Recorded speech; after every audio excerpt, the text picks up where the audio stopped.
ಆ ಆ ಆ ಶರಣು ಸಿದ್ಧಿವಿನಾಯಕ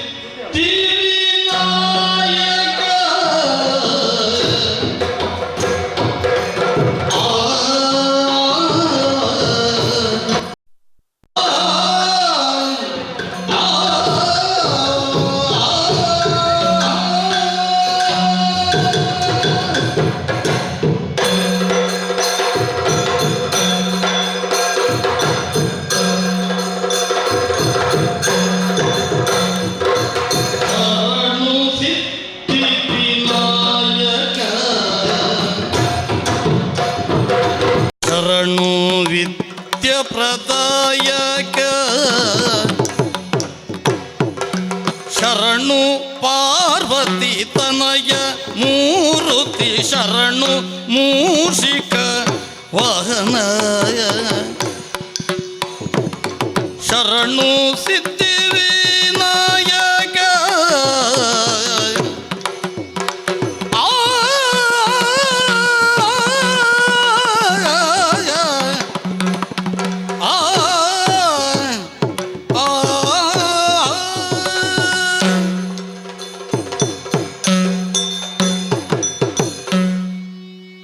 ಅಗರಿ ಇಂದಿರಾನಂದ ಶೆಟ್ಟಿ ಕುಲಾಲ್ ಇವರ 75ನೇ ಹುಟ್ಟು ಹಬ್ಬದ ಸಂಭ್ರಮದ ಈ ಸಂದರ್ಭದಲ್ಲಿ ಹಸೆಗೋಲೆ ಅಭಯಾಶ್ರಯದ ಆಶ್ರಮ ಭಾಷೆಗಳಿಗೆ ಮಧ್ಯಾಹ್ನದ ಭೋಜನ ವ್ಯವಸ್ಥೆಯೊಂದಿಗೆ ಅವರು ಹುಟ್ಟುಹಬ್ಬವನ್ನು ಆಚರಿಸಲಿದ್ದಾರೆ. ಆ ಪ್ರಯುಕ್ತ ಹವ್ಯಾಸಿ ಕಲಾವಿದರಿಂದ ಯಕ್ಷಗಾನ ತಾಳಮದ್ದಲೆ ಜಾಬಾಲಿ ನಂದಿನಿ ಪ್ರಸಂಗ ನಮ್ಮ ಎದುರು ಮೂಡಿಬರಲಿಕ್ಕಿದೆ. ಭಾಗವತರಾಗಿ ಶ್ರೀ ಹರಿಕೃಷ್ಣ ದಂಬೆ ನಮ್ಮೊಂದಿಗಿದ್ದಾರೆ. ರವಿಕೃಷ್ಣ ದಂಬೆ ಅವರನ್ನು ತಮ್ಮೆಲ್ಲರ ಪರವಾಗಿ ನಾನು ಸ್ವಾಗತಿಸ್ತಾ ಇದ್ದೇನೆ.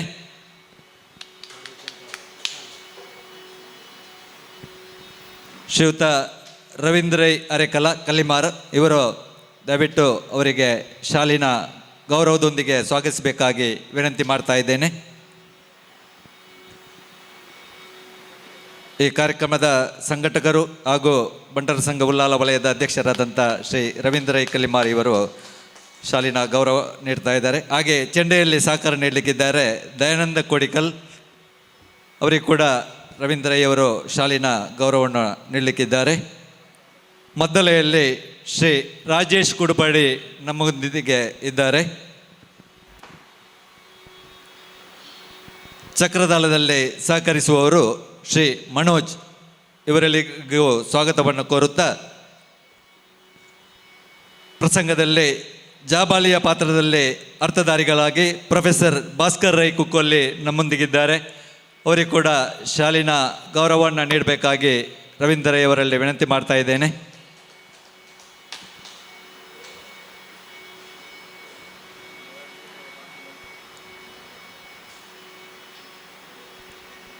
ಪ್ರೊಫೆಸರ್ ಭಾಸ್ಕರ್ ರೈ ಕುಕ್ಕೊಲ್ಲಿ ಇವರು ವಿಶ್ರಾಂತ ಉಪನ್ಯಾಸಕರು. ನಂದಿನಿ ಪಾತ್ರದಲ್ಲಿ ಅರ್ಥಧಾರಿಗಳಾಗಿ ಹಿರಿಯರಾದಂಥ ಗಣೇಶ್ ಕಾವ ತಲ್ಲಂಗಡಿ ನಮ್ಮೊಂದಿಗಿದ್ದಾರೆ. ಅವರಿಗೆ ಕೂಡ ಶಾಲಿನ ಗೌರವವನ್ನು ನೀಡಬೇಕಾಗಿ ರವೀಂದ್ರ ರೈ ಅವರಲ್ಲಿ ವಿನಂತಿ ಮಾಡ್ತಾ ಇದ್ದೇನೆ. ದೇವೇಂದ್ರನ ಪಾತ್ರದಲ್ಲಿ ನಮ್ಮವರೇ ಆದಂಥ ಶ್ರೀ ವಿದ್ಯಾಧರ್ ಶೆಟ್ಟಿ ಹೊಸಕೂರಲ್ನ ಆಡಳಿತ ನಿರ್ದೇಶಕರು, ಅವರು ಕೂಡ ಶಾಲಿನ ಗೌರವವನ್ನು ಪಡೆಯಬೇಕು. ಶ್ರೀದೇವಿಯ ಪಾತ್ರದಲ್ಲಿ ಪ್ರವೀಣ್ ಕುಮಾರ್ ರೈ ಎಲಿಯಾರ್ ಇವರು ಅರ್ಥಧಾರಿಗಳಾಗಿ ಭಾಗವಹಿಸಲಿಕ್ಕಿದ್ದಾರೆ. ಎಲ್ಲ ಹವ್ಯಾಸಿ ಕಲಾವಿದರನ್ನು ಪ್ರೀತಿಯಿಂದ ಸ್ವಾಗತಿಸುತ್ತಾ ಹವ್ಯಾಸಿ ಇಲ್ಲೇ ಸೇರಿದಂಥ ಎಲ್ಲ ಆಶ್ರಮ ವಾಸಿಗಳನ್ನು ಕೂಡ ನಾನು ಪ್ರೀತಿಯಿಂದ ಸ್ವಾಗತಿಸುತ್ತಾ ಪ್ರಸಂಗವನ್ನು ಮುನ್ನಡೆಸಬೇಕಾಗಿ ಭಾಗವತರಲ್ಲಿ ವಿನಂತಿ ಮಾಡ್ತಾ ಇದ್ದೇನೆ. ಅಂಬುರುಹದಳ ನೇತ್ರೇ ಶ್ರೀ ದುರ್ಗಾಂಬಿಕೆಯ ಬಲಗೊಂಡು ಭಕ್ತಿಯುಳ್ ಅಂಬಿಕಾ ಸುತ ವಿಘ್ನರಾಜನ ಪಿರಿದು ಸಂಸ್ತುತಿಸಿ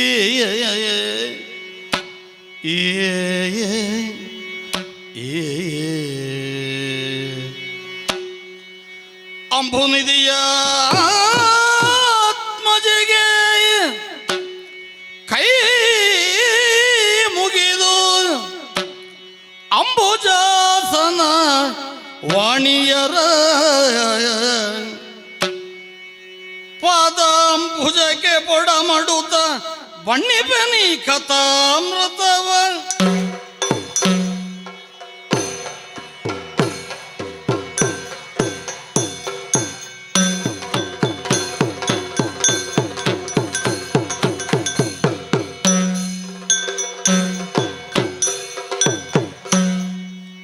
ಜನರ ಗೋಳಿನ ಸಿಡಿಲ ಹೊಯ್ಲಿಗೆ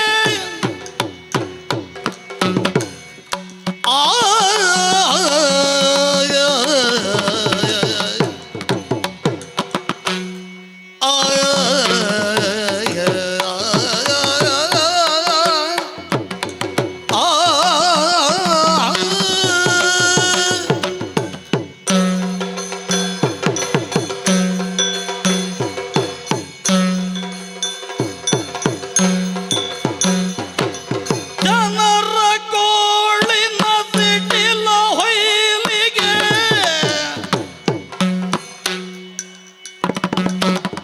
ಗುಣವನಿಧಿ ತತ್ತರಿಸಿ ಗುಣವನಿಧಿ ತತ್ತರಿಸಿದನು ಕಣ್ಣಿನೊಳು ಛಲವಿಳಿದುದು ವಿರಾಗಿಗೆ ಮನವು ಕರಗೆಯ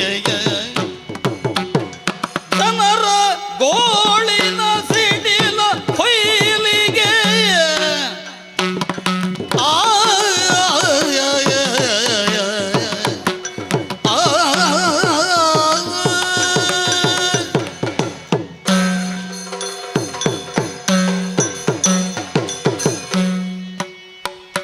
ಸುದೀರ್ಘವಾದಂತಹ ತಪಸ್ಸಿನಿಂದ ಒಂದೊಮ್ಮೆಗೆ ನಾನು ಎಚ್ಚರಗೊಂಡೆ. ಅದೆಷ್ಟು ದೀರ್ಘಕಾಲದಿಂದ ಈ ತಪಶ್ಚರ್ಯೆಯಲ್ಲಿ ಈ ಮುನಿವರ ಜಾಬಾಲಿ ನಿರತನಾಗಿದ್ದಾನೆ ಎನ್ನುವುದು ಸ್ವಯಂ ನನ್ನ ಗಮನಕ್ಕೆ ಬರಲಿಲ್ಲ. ಅರಿವಿಗೆ ಬಾರದ ರೀತಿಯಲ್ಲಿ ಎಚ್ಚರವೂ ಆಗಿದೆ. ಯಾರು ಎಬ್ಬಿಸಿದರಂತ ಸುತ್ತಮುತ್ತಲು ನೋಡಿದರೆ ಪ್ರಕೃತಿ ಬಿಟ್ಟರೆ ಬೇರೆ ಯಾವುದೂ ಇಲ್ಲ ಇಲ್ಲಿ. ತಪಸ್ಸು ಅಂದರೆ ಹಾಗೆ ಅಲ್ಲವೇ? ಭಕ್ತಿಯ ಕುಲುಮೆಯಲ್ಲಿ ಬೇಯುವುದು ಎಂದರ್ಥ. ಆತ್ಮನನ್ನು ಪರಮಾತ್ಮನೊಂದಿಗೆ ಅನುಸಂಧಾನ ಮಾಡುವಂಥ ಒಂದು ಕ್ರಿಯೆ. ಅದಕ್ಕೆ ಇಷ್ಟೇ ಅವಧಿ ಎನ್ನುವಂಥ ನಿರ್ಣಯ ಏನೂ ಇಲ್ಲ. ಮೂಲಾಧಾರದಿಂದ ತೊಡಗಿ ಸಹಸ್ರಾರದವರೆಗೆ ಪಂಚೇಂದ್ರಿಯಗಳನ್ನೂ ಕೂಡ ಅಧೀನದಲ್ಲಿಟ್ಟುಕೊಂಡು ಆತ್ಯಂತಿಕವಾದಂತಹ ಶಕ್ತಿಯ ಕುರಿತಾದಂತಹ ಚಿಂತನೆ. ನಿಜವಾದ ಅರ್ಥದಲ್ಲಿ ತಪಸ್ಸು ಅಂದರೆ ಬೇಯುವಿಕೆ ಅಂತ ಅರ್ಥ. ಆತ್ಮನ ಕುಲುಮೆಯಲ್ಲಿ ಬೇಯುವಂತಹ ಬುದ್ಧಿ ಮನಸ್ಸುಗಳು. ಆ ಮೂಲಕವಾಗಿ ಭಗವಂತನ ಸ್ವಸ್ವರೂಪ ಜ್ಞಾನವನ್ನು ಪಡೆಯುವಂಥ ಒಂದು ಸ್ಥಿತಿ. ಋಷಿಗಳಾದಂಥ ನಮಗೆ ಇದು ನಿತ್ಯ ವಿಧಿ ಕೂಡ. ಲೋಕ ಸಮಸ್ತ ಸುಖಿನೋ ಭವಂತು ಎನ್ನುವ ದೃಷ್ಟಿಯನ್ನಿಟ್ಟುಕೊಂಡು ಲೌಕಿಕದ ಕಡೆಗೆ ಬೆನ್ನು ಹಾಕಿ ಪಾರಮಾರ್ಥಿಕದ ಕಡೆಗೆ ನೋಡ್ತಾ ಇರುವಂತಹ ಕ್ರಾಂತದರ್ಶಿಗಳು ಋಷಿಗಳು ಎನ್ನುವ ಹಾಗೆ ಜಗತ್ತಿನ ಜನ ಯೋಗಿಗಳ ಕುರಿತಾಗಿ ಮಾತಾಡ್ತಾರೆ. ಹಾಗೆ ಎಲ್ಲರ ಹಾಗೆ ನಾನು ತಪಶ್ಚರ್ಯೆಗೆ ತೊಡಗಿದ್ದು. ಆದರೆ ಏನು ಆಶ್ಚರ್ಯವನ್ನು ನಾನು ಕಾಣ್ತಾ ಇದ್ದೇನೆ. ಈ ಪ್ರದೇಶದಲ್ಲಿ ನಾನು ಯೋಗಾರೂಢನಾಗಿ ತಪಶ್ಚರ್ಯೆಯಲ್ಲಿ ನಿರತನಾಗುವ ಹೊತ್ತಿಗೆ ನಳನಳಿಸುವಂಥ ಪ್ರಕೃತಿಯನ್ನು ಕಣ್ಣೆದುರು ನಾನು ಕಂಡೆ. ತರು ಲತೆ ವೃಕ್ಷ ಗುಲ್ಮಾದಿಗಳು ಬಹಳಷ್ಟು ಹಚ್ಚನೆಯ ಹಸಿರಾದಂಥ ಸ್ಥಿತಿಯಲ್ಲಿತ್ತು. ಹರಿಯುವ ತೊರೆಗಳು, ಬೀಸುವಂಥ ತಂಪಾದ ಗಾಳಿ, ಆ ಕಡೆ ಈ ಕಡೆ ಹಾರಾಟ ಮಾಡುವಂಥ ಶುಕ ಪಿಕಾದಿ ಪಕ್ಷಿಗಳು, ಬೇರೆ ಬೇರೆ ರೀತಿಯಾದಂಥ ಮೃಗಗಳು ಎಲ್ಲವೂ ಕೂಡ ಈ ಕಾನನದಲ್ಲಿ ಬಹಳಷ್ಟು ಸಂತೋಷವನ್ನುಂಟು ಮಾಡ್ತಾ ಇದ್ದಂತಹ ಸಂದರ್ಭ ಇದು. ನಮ್ಮ ಆಶ್ರಮದ ಪರಿಸರದಲ್ಲಿ ಜಾತಿ ವೈರವನ್ನು ಬಿಟ್ಟು ಎಲ್ಲ ರೀತಿಯ ಮೃಗಗಳು ಕೂಡ ಅನ್ಯೋನ್ಯವಾಗಿ ಬದುಕುವುದನ್ನು ನಾನು ಕಂಡಿದ್ದೆ. ಆದರೆ ಈಗ ನೋಡ್ತೇನೆ, ಏನಿದೆ ಆಶ್ಚರ್ಯ! ಯಾವುದನ್ನು ಹಚ್ಚ ಹಸುರೆಳೆಯ ಪ್ರಕೃತಿ ಅಂತ ನಾನು ಕಂಡುಕೊಂಡಿದ್ದನೋ ಅದೆಲ್ಲ ಬೆಂಗಾಡಾಗಿ ಸ್ಮಶಾನ ಸದೃಶವಾಗಿ ಕಾಣುತ್ತಾ ಇದೆ. ಎಲ್ಲಿಯೂ ಹಸಿರು ಕಾಣುವುದಕ್ಕೆ ಸಿಕ್ಕುವುದಿಲ್ಲ. ಬೋಳು ಬೋಳಾದ ಮರಗಳು ಕಾಣಿಸ್ತಾ ಇದ್ದಾವೆ. ಯಾವುದೇ ಜೀವಜಂತುಗಳು ನನ್ನ ಕಣ್ಣ ಮುಂಭಾಗದಲ್ಲಿ ನಳನಳಿಸುವುದನ್ನು ನಾನು ಕಾಣುವುದಿಲ್ಲ. ಅಲ್ಲೋ ಇಲ್ಲೋ ಒಂದಷ್ಟು ಮೃಗಗಳಿದ್ದರೆ ಅದರ ಹೊಟ್ಟೆ ಬೆನ್ನಿಗೆ ಅಂಟಿಕೊಂಡ ಹಾಗೆ ಕಾಣುತ್ತದೆ. ಎಲುಬುಗಳು ಕಾಣಿಸ್ತಾ ಇದ್ದಾವೆ. ಬಿದ್ದು ಹೊರಳಾಡುತ್ತಾ ಇರುವಂತಹ ಸ್ಥಿತಿ. ಒಂದು ತೊಟ್ಟು ನೀರು ಎಲ್ಲಿಯೂ ಕಾಣುವುದಿಲ್ಲ. ಹಸಿವಿನಿಂದ ತತ್ತರಗೊಳ್ಳುವಂಥ ಕೆಲವಾರು ಮನುಷ್ಯರನ್ನು ನಾನು ಕಾಣುತ್ತೇನೆ. ಅವರು ಯಾರ ಮುಖದಲ್ಲಿಯೂ ಕೂಡ ಕಳೆ ಎನ್ನುವಂಥದ್ದಿಲ್ಲ. ಅಸ್ಥಿಪಂಜರಗಳ ಹಾಗೆ ಗೋಚರಿಸ್ತಾ ಇರುವಂಥದ್ದು. ಇದೆಲ್ಲವನ್ನು ನೋಡುವಾಗ ನನಗೆ ಅರ್ಥ ಆಯಿತು, ಭೀಕರವಾದಂಥ ಬರಗಾಲ ಬಂದು ಹೋಗಿದೆ ಎನ್ನುವಂಥದ್ದು. ಯಾಕೆ ಸೃಷ್ಟಿ ಈ ಸ್ಥಿತಿಯಲ್ಲಿ ಉಂಟು ಎನ್ನುವುದನ್ನು ಯೋಚನೆ ಮಾಡಿದರೆ ನನಗೆ ಯಾವುದೇದಾದಂತಹ ಯೋಚನೆಗಳು ಬರ್ತಾ ಇಲ್ಲ. ಹೀಗಾಗುವುದಕ್ಕೆ ಕಾರಣ ಏನು? ಕ್ಷಾಮ ಅಂದರೆ ಏನು?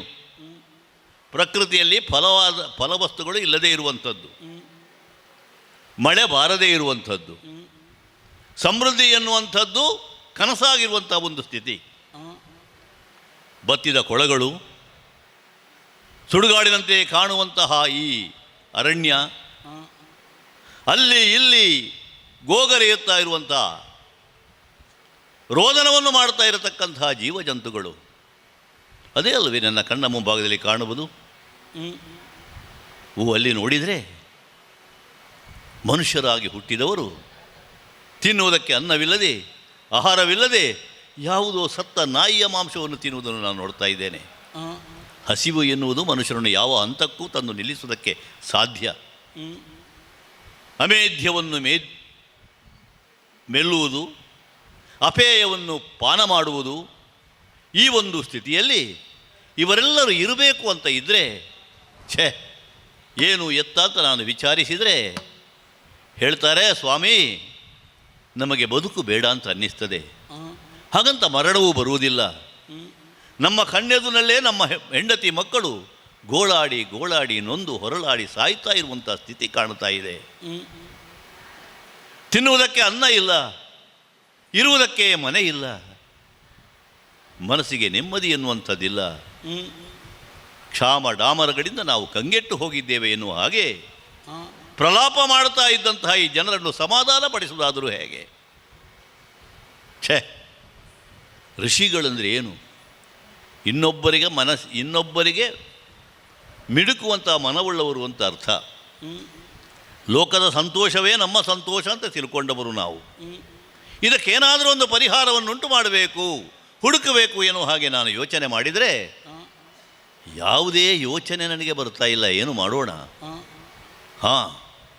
ಒಂದು ಸರಿ, ಮಳೆ ಬೆಳೆ ಇತ್ಯಾದಿಗಳು ಬರುವುದು ದೇವತೆಗಳ ಸಂತೃಪ್ತಿಯ ಕಾರಣದಿಂದ. ದೇವತೆಗಳ ಪ್ರೀತ್ಯರ್ಥವಾಗಿ ಹೋಮನೇಮಾದಿಗಳನ್ನು ಮಾಡಿದರೆ, ಯಾಗಯಜ್ಞಾದಿಗಳು ಈ ಭೂಮಿಯಲ್ಲಿ ನಡೆದರೆ ಅದರಾದಂತಹ ಆ ದೇವತೆಗಳು ಮಳೆಯನ್ನು ಕೊಡ್ತಾರೆ, ಬೆಳೆಯನ್ನು ಕೊಡ್ತಾರೆ, ಪ್ರಕೃತಿ ನಳನಳಿಸುವ ಹಾಗೆ ಮಾಡ್ತಾರೆ. ಬಹುಶಃ ನನಗೆ ಅನ್ನಿಸ್ತದೆ ಅದೆಷ್ಟೋ ಕಾಲದಿಂದ ಅಂತಹ ಯಜ್ಞಯಾಗಾದಿಗಳು ಇಲ್ಲಿ ನಡೆಯಲಿಲ್ಲ. ಅಂಥದ್ದನ್ನು ನಡೆಸಿ ದೇವತೆಗಳನ್ನು ಸಂಪ್ರೀತಗೊಳಿಸಿದರೆ ಮುಂದಕ್ಕಾದರೂ ಸಸ್ಯಶ್ಯಾಮಲೆಯಾದಂತಹ ಪ್ರಕೃತಿ ಒದಗಿ ಬರುವುದಕ್ಕೆ ಸಾಧ್ಯ. ಹೀಗೆ ನಾನು ಯೋಚನೆ ಮಾಡಿದರೆ ಹವ್ಯ ಗವ್ಯಗಳನ್ನು ಕೊಡುವಂತಹ ದೇನುಗಳು ಬೇಕಲ್ಲ. ಎಲ್ಲಿದ್ದಾವೆ? ದನಗಳು ಕಾಣುವುದಿಲ್ಲ, ಯಾವುದೇ ರೀತಿಯದ್ದಾದಂತಹ ಪ್ರಾಣಿಗಳೇ ಇಲ್ಲಿ ಇಲ್ಲ ಅಂತಾದರೆ ಅಂತಹ ಹೋಮಧೇನುವನ್ನು ಹುಡುಕುತ್ತಾ ಹೋಗುವುದಾದರೂ ಎಲ್ಲಿಗೆ? ಈಗ ನನಗೆ ಆಲೋಚನೆ ಆಗ್ತದೆ. ಹಾಗೆಂತ ಏನೂ ಇಲ್ಲ ಅಂತ ನಾನು ಸುಮ್ಮನೆ ಇರುವುದಲ್ಲ, ಪ್ರಯತ್ನವನ್ನಂತೂ ಮಾಡಲೇಬೇಕು. ಮಾಡಬೇಕು ಅಂತ ಇದ್ದರೆ ಬೇಡಿದ್ದನ್ನು ಕೊಡುವಂತಹ ಲೋಕ ಯಾವುದಂತ ಕೇಳಿದರೆ ಸ್ವರ್ಗಲೋಕ. ಕಾಮಿಸಿದನ್ನು ಕೊಡುವಂತಹ ಕಾಮಧೇನು ಅಲ್ಲಿದ್ದಾಳೆ. ದೇವತೆಗಳು ತಮಗೋಸ್ಕರವಾಗಿ ಇರಿಸಿಕೊಂಡಂತಹದ್ದೇನೂ ಅಲ್ಲ, ಅದು ಪ್ರಪಂಚದ ಸ್ವಾಸ್ಥ್ಯಕ್ಕಾಗಿ ಇದ್ದದ್ದು ಎನ್ನುವುದನ್ನು ನಾನು ತಿಳಿದಿದ್ದೇನೆ. ಅದೆಷ್ಟೋ ಸಂದರ್ಭಗಳಲ್ಲಿ ಸ್ವರ್ಗದ ಕಾಮಧೇನು ಬೇರೆ ಬೇರೆಯ ಕಡೆಗೆ ಹೋಗಿ ಅಲ್ಲಿ ಯಜ್ಞ ಯಾಗಾದಿಗಳಲ್ಲಿ ಭಾಗವಹಿಸಿದ್ದು ನನಗೆ ಗೊತ್ತಿದೆ. ಆದ್ದರಿಂದ ಆ ಹೋಮಧೇನುವಾದಂಥ ಕಾಮಧೇನುವನ್ನೇ ಇಲ್ಲಿಗೆ ಬರಿಸಿದರೆ ಹೇಗೆ? ಬರಿಸಬೇಕು ಅಂತಂದರೆ ಕರೆದರೆ ಬರುವ ಹಾಗಿಲ್ವಲ್ಲ. ಅದು ಇಂದ್ರನ ಅಧೀನಕ್ಕೆ ಒಳಗಾಗಿರತಕ್ಕಂತಹ ಧೇನು. ಅದನ್ನು ಕಳುಹಿಸಿಕೊಡಬೇಕು ಅಂತಿದ್ದರೆ ದೇವೇಂದ್ರನನ್ನು ಒಪ್ಪಿಸಬೇಕು. ದೇವೇಂದ್ರನನ್ನು ಕಾಣಬೇಕು ಅಂದರೆ ಸ್ವರ್ಗಲೋಕಕ್ಕೆ ಹೋಗಬೇಕು. ಋಷಿಗಳಾದಂತಹ ನಮಗದೇನು ಕಷ್ಟ ಅಲ್ಲ. ಯೋಗನಿಷ್ಠೆಯಿಂದಲೇ, ಯೋಗ ಮಾರ್ಗದಿಂದಲೇ ನಾವು ದೇವಲೋಕವನ್ನು, ಅಂತರಿಕ್ಷದ ಕಡೆಗೆ ಅಡರಿ ಹೋಗುವುದಕ್ಕೆ ಸಾಧ್ಯತೆಯನ್ನು ಹೊಂದಿದವರು. ಸಾಮಾನ್ಯ ಮನುಷ್ಯರಿಗಾದರೆ ಸಾಧ್ಯ ಇಲ್ಲ. ತಪಶಕ್ತಿಯಿಂದ ನಾವು ಯೋಗ ಮಾರ್ಗದಿಂದಲೇ ಹೋಗಲಿಕ್ಕೆ ಸಾಧ್ಯ. ಹಾಗಾಗಿ ಪರಿಹಾರದ ಮಾರ್ಗ ಗೋಚರಿಸಿದ ಈ ಕ್ಷಣ ಸುಮ್ಮನೆ ಇರುವುದಲ್ಲ, ಆದಷ್ಟು ಬೇಗ ಶಶೀಲವಾಗಿ ಸ್ವರ್ಗಲೋಕವನ್ನು ಸೇರಿಕೊಳ್ತೇನೆ. ನೋಡೋಣ. ಮುನಿವರ ಜಪಾಲಿಯ, ಮುನಿವರ ಜಪಾಲಿಯ ಮಗವನು ಕಂಡಿದಿರ್ಕೊಂಡು ಪಾದ ಪದ್ಮಕ್ಕೆ ಮಣಿದು, ಪಾದ ಪದ್ಮಕ್ಕೆ ಮಣಿದು ಘನತರದಾಸನವ ಈಯುತ ಮನದಣಿಯಲ್ ಪೂಜಿಸುತ್ತ ಬಳಿಕಿಂತೆಂದೋ ಮುನಿವರ ಜಪಾಲಿಯ ಮಗವರನು ಕಂಡಿದಿರ್ಕೊಂಡು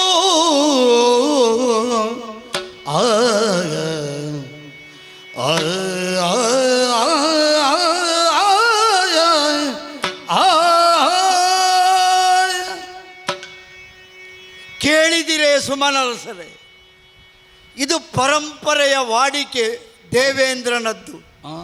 ಒಡ್ಡೋಲಗವನ್ನು ಕರೆಯುವುದು ಕೇಳಿದಿರೇ ಸುಮನರಸರೇ. ಹೂವಿನಂಥ ಮನಸ್ಸುಳ್ಳವರು ದೇವತೆಗಳು ಎಂಬ ಕಾರಣಕ್ಕಾಗಿ ದೇವತೆಗಳನ್ನು ಆರಂಭದಲ್ಲೇ ಕರೆದು ಮಾತನಾಡಿಸುವಂತಹ ಸಂಪ್ರದಾಯ, ಪರಂಪರೆ. ಆದರೆ ಇವತ್ತು ಆ ಪರಂಪರೆಯನ್ನು ಬಿಟ್ಟಿದ್ದೇನೆ. ಹಾಗಂತ ಹೇಳಿ ಎಲ್ಲವನ್ನು ಬಿಟ್ಟಿದ್ದೇನೆ ಅಂತ ಅರ್ಥ ಅಲ್ಲ. ಒಡ್ಡೋಲಗ ಆರಂಭವಾಗಿ ಕಾಲವಾಯಿತು, ಸುಮನರಸನನ್ನು ಕರೆದು ಮಾತನಾಡಿ ಆಯಿತು. ಪದುಮನಾಭನ ದಯದಿಗಿಟ್ಟಿಹ ಪದವನು ಅಂತ ಹೇಳಿಕೊಂಡು ಅವನನ್ನು ಹೊಗಳಿದ್ದು ಆಯಿತು. ಎಲ್ಲರನ್ನು ಕೇಳುವಾಗ ಎಲ್ಲರೂ ನಾವಿದ್ದೇವೆ, ದೇವಲೋಕಕ್ಕೇನಾದರೂ ಆಪತ್ತು ಬಂದರೆ ನಾವಿದ್ದೇವೆ ಎನ್ನುವಂತಹ ಮಾತನ್ನು ಅಷ್ಟ ದಿಕ್ಪಾಲಕರು ಆಡಿದ್ದಾಯಿತು. ಇದೆಲ್ಲವೂ ವಾಡಿಕೆಯ ಮಾತುಗಳು. ದಿನನಿತ್ಯವೂ ಇದನ್ನೇ ಕೇಳುವುದು, ದಿನನಿತ್ಯವೂ ಇದನ್ನೇ ಹೇಳುವುದು. ಹಾಗಿದ್ದರೆ ಇವತ್ತೇನು ವಿಶೇಷ? ಎಲ್ಲವನ್ನು ಮಾತಾಡಿ ಆಯಿತು, ಇನ್ನೇನು ಸಭೆಯನ್ನು ಕೊನೆಗೊಳಿಸಬೇಕು ಎನ್ನುವಷ್ಟರಲ್ಲಿ ಯಾರೋ ಬರುತ್ತಿರುವ ಹಾಗೆ ಆಗುತ್ತಾ ಇದೆ ಅಲ್ವೇ? ಓಹೋ, ಜಾಬಾಲಿ ಮಹಾಮುನಿಗಳು, ಮುನಿಗಳು ಬರಬೇಕು ಬರಬೇಕು ಬರಬೇಕು, ನಿಮ್ಮ ಪಾದ ಮೂಲಕ್ಕೆ ವಂದಿಸಿಕೊಂಡಿದ್ದೇನೆ. ದೇವರಾಜ ಶ್ರೇಯಸ್ಸಾಗಲಿ. ಮಹಾಮುನಿಗಳೇ, ಓ, ನಿಮ್ಮ ಮುಖದರ್ಶನವನ್ನು ಕಾಣುವುದೇ ಒಂದು ಭಾಗ್ಯವಂತೆ. ಬೇಕೆಂದರೆ ಕರೆದರೆ ನೀವು ಬರುವವರಲ್ಲ. ಹಾಗಿದ್ದರೆ ಇತ್ತ ಕಡೆಗೆ ನೀವು ಬಂದಿದ್ದೀರಿ ಎಂದಾದರೆ ಬಂದವರನ್ನು ಯಾಕೆ ಬಂದಿರಿ ಎಂದು ಕೇಳುವುದಕ್ಕಿಂತಲೂ ಮೊದಲಾಗಿ ಆತಿಥ್ಯನಾಗಿ ನಾನು ಆತಿಥ್ಯವನ್ನು ನಿಮಗೆ ನೀಡಬೇಕು. ನಿಮಗದು ಬೇಕೋ ಬೇಡವೋ ಗೊತ್ತಿಲ್ಲ. ಯಾಕೆಂದರೆ ಭೂಲೋಕದಲ್ಲಿ ಎಲ್ಲವನ್ನು ಬಿಟ್ಟಂತಹ ಸರ್ವಸಂಗ ಪರಿತ್ಯಾಗಿಗಳು ನೀವು. ಆದರೆ ನಮ್ಮ ಮನಸ್ಸು ಕೇಳಬೇಕಲ್ವ? ನಮಗೂ ಒಂದು ಮನಸ್ಸು ಅಂತ ಇದೆ, ಹೇಳಿ ಕೇಳಿದ ಹೂವಿನಂಥ ಮನಸ್ಸುಳ್ಳವರು ನಾವು. ಹಾಗಾಗಿ ನಿಮ್ಮನ್ನು ಕರೆತಂದಿದ್ದೇನೆ. ಘನತರವಾದಂತಹ, ನಿಮಗ ಯೋಗ್ಯತೆಗೆ ಅನುಸಾರವಾದಂತಹ ಉಚಿತ ಆಸನವನ್ನು ಇಟ್ಟಿದ್ದೇನೆ. ನಿಮ್ಮ ಪಾದವನ್ನು, ನಿಮ್ಮ ಮುಖಕಮಲವನ್ನು ಪೂಜಿಸಬೇಕು ಎನ್ನುವಂತಹ ಮನಸ್ಸು ಅದು ಹೇಗೆ ನಿಮಗೆ ತೃಪ್ತಿಯಾಗುತ್ತದೋ ಇಲ್ವೋ ಬೇರೆ, ಹಾ. ನಿಮಗೆ ತೃಪ್ತಿ ಆಗಬೇಕು. ಅದಕ್ಕಿಂತಲೂ ಮಿಗಿಲಾಗಿ ನನ್ನನ್ನು ನಾನೇ ಸಂತೃಪ್ತಿಗೊಳಿಸಬೇಕು. ಹಾ. ಕೊಡುವವನ ಮನಸ್ಸು ಯಾವಾಗಲೂ ಹಾಗೆಯೇ ಅಂತೆ. ಕೊಡುವುದರಲ್ಲಿ ಸಂತೃಪ್ತಿಯನ್ನು ಪಟ್ಟುಕೊಂಡರೆ ಆ ಸಂತೃಪ್ತಿ ಅದು ಜೀವಮಾನ ಪೂರ್ತಿ ಉಳಿಯುತ್ತದಂತೆ. ಹಾಗಾಗಿ ನನ್ನ ಮನಸ್ಸು ಸಂತೃಪ್ತಿಗೊಳ್ಳುವವರೆಗೆ ಹಾ. ಇದೋ ನಿಮ್ಮನ್ನು ಪೂಜಿಸಿದ್ದೇನೆ, ಎಲ್ಲವೂ ಆಯಿತು. ಅಲ್ಲ, ಸಂತೋಷ ಆಯಿತು. ಹ ಯಾಕಂದರೆ ದೇವರಾಜ ಇಂದ್ರಾಸನಲ್ಲಿ ಮಂಡಿಸಿದವನೇ ಹೌದಾಗಿದ್ದರೂ ಕೂಡ ಹ ಋಷಿಗಳ ಬಗ್ಗೆ, ಬ್ರಾಹ್ಮಣರ ಬಗ್ಗೆ ಹ ಇಷ್ಟೊಂದು ಗೌರವ ಭಾವನೆಯನ್ನು ನೀನು ವ್ಯಕ್ತಪಡಿಸಿದ್ದೀಯಲ್ಲ. ಹ್ಮ್ ನೀವು ಲೋಕದ ಸುಮನಸ್ಥರು ಹ ಅಲ್ವಾ? ನಮಗೂ ಹೇಳ್ತಾರೆ ಭೂಲೋಕದ ದೇವತೆಗಳು ಅಂತ. ಭೂಸುರರು ಅಂತ ಹೇಳ್ತಾರೆ ನಿಮ್ಮನ್ನು. ಇಡೀ ಪ್ರಪಂಚವೇ ದೈವಾಧೀನ ಅಂತ ಹೇಳ್ತಾರೆ, ದೇವತೆಗಳ ಅಧೀನ ಅಂತ. ಎಲ್ಲವೂ ಮಂತ್ರಾಧೀನ, ದೇವತಾಧೀನ. ದೈವಾಧೀನಂ ಜಗತ್ಸರ್ವಂ, ಹಂ ಮಂತ್ರಾಧೀನಂತೂ ದೇವತಾ. ದೇವತಾ. ಆದರೆ ದೇವತೆಗಳು ಒಲಿಯುವುದು ಯಾವುದಕ್ಕೆ? ಹ ಮಂತ್ರ. ಮಂತ್ರಕ್ಕೆ. ಆ ಮಂತ್ರ ಎಲ್ಲಿ? ತನ್ಮಂತ್ರಂ ಬ್ರಾಹ್ಮಣಾಧೀನಂ. ಸರಿ. ಹಾಗಾಗಿ ಬ್ರಾಹ್ಮಣೋ ಮಮ ದೇವತಾ. ಹ ಹ ಹ ಲೋಕದಲ್ಲಿರುವ ಎಲ್ಲರೂ ಕೂಡ ಕೊಂಡಾಡುವುದು ಹಾಗೆ. ಹ ಆ ನೆಲೆಯಲ್ಲಿ ನೀನು ಗೌರವವನ್ನು ಕೊಟ್ಟೆ, ಹ ಉಚಿತಾಸನವನ್ನು ಕೊಟ್ಟಿದ್ದಿ. ಹ ಈಗ ನಾನು ಕೇಳಬೇಕಾದ ನನ್ನ ಕರ್ತವ್ಯ ಏನು? ಬೇಕು ಬನ್ನಿ ಅಂತ ಹೇಳಿದರೆ ಬರುವವರಲ್ಲ ನೀವು ಅಂತ ಆರಂಭದಲ್ಲೇ ಹೇಳಿದೆ. ಹೌದು. ಹಾಗಿದ್ದರೆ ದೇವಲೋಕದವರೆಗೆ ನಿಮ್ಮ ಪಾದಪಯಣವಾಗಿದೆ, ಬೆಳೆದಿದೆ ಎನ್ನುವಾಗ ಹಾ ಯಾವುದೋ ಘನಕಾರ್ಯವಿಲ್ಲದೆ ನೀವು ಬರುವವರಲ್ಲ.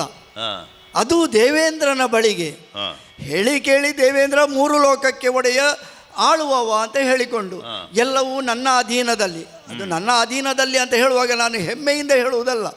ಅಲ್ಲಿ 3 ಮೂರ್ತಿಗಳ ಆಶೀರ್ವಾದ ಇದೆ, ಅನುಗ್ರಹ ಇದೆ.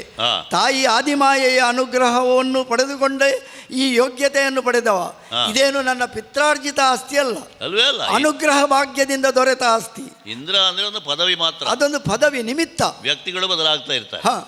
ಹಾಗಾಗಿ ಇಲ್ಲಿ ಬಂದವರನ್ನು ಆದರಿಸುವುದು, ಇಲ್ಲಿ ಬಂದವರನ್ನು ಸತ್ಕರಿಸುವುದು, ಅದು ದೇವತೆಗಳ ಪ್ರತಿನಿಧಿಯಾಗಿ ನಾನು ಮಾಡುವುದು. ನನ್ನ ಒಬ್ಬನದ್ದಲ್ಲ. ಇಲ್ಲಿ ನನ್ನ ಹಿಂದೆ ಅದೆಷ್ಟೋ ಮಂದಿ ಮುಕ್ಕೋಟಿ ದೇವತೆಗಳಿದ್ದಾರೆ.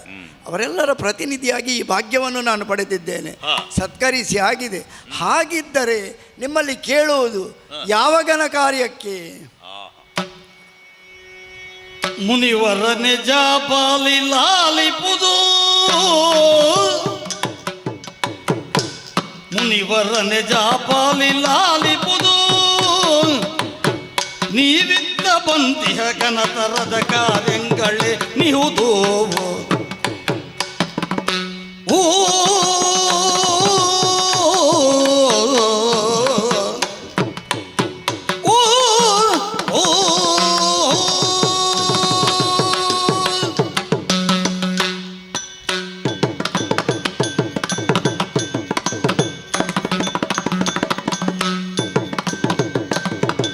ಮುನಿವರನೆ ಜಾಪಾಲಿ ಲಾಲಿಪುದು, ಮುನಿವರನೆ ಜಾಪಾಲಿ ಲಾಲಿಪುದು, ನೀವಿದ್ದ ಬಂದಿಹ ಕನತರದ ಕಾರ್ಯಗಳೇ ನಿಹುದು. ಘನಚರಿತ ನಿಮ್ಮನ್ವಯವೇ ನನಗೆ ಬೆಳ್ಕುಂಬಿನಿಯೊಳಿರುವ, ಜನರ ಸೇವೆಗೆ ಧನುವ ಶಕ್ತಿಯ ಗುಣವ ನಿಧಿ ಪಾವನನ್ನೇ ಕೃಪೆಯೋಳು. ಮುನಿವರನೆ ಜಾಪಾಲಿ ಲಾಲಿಪುದು,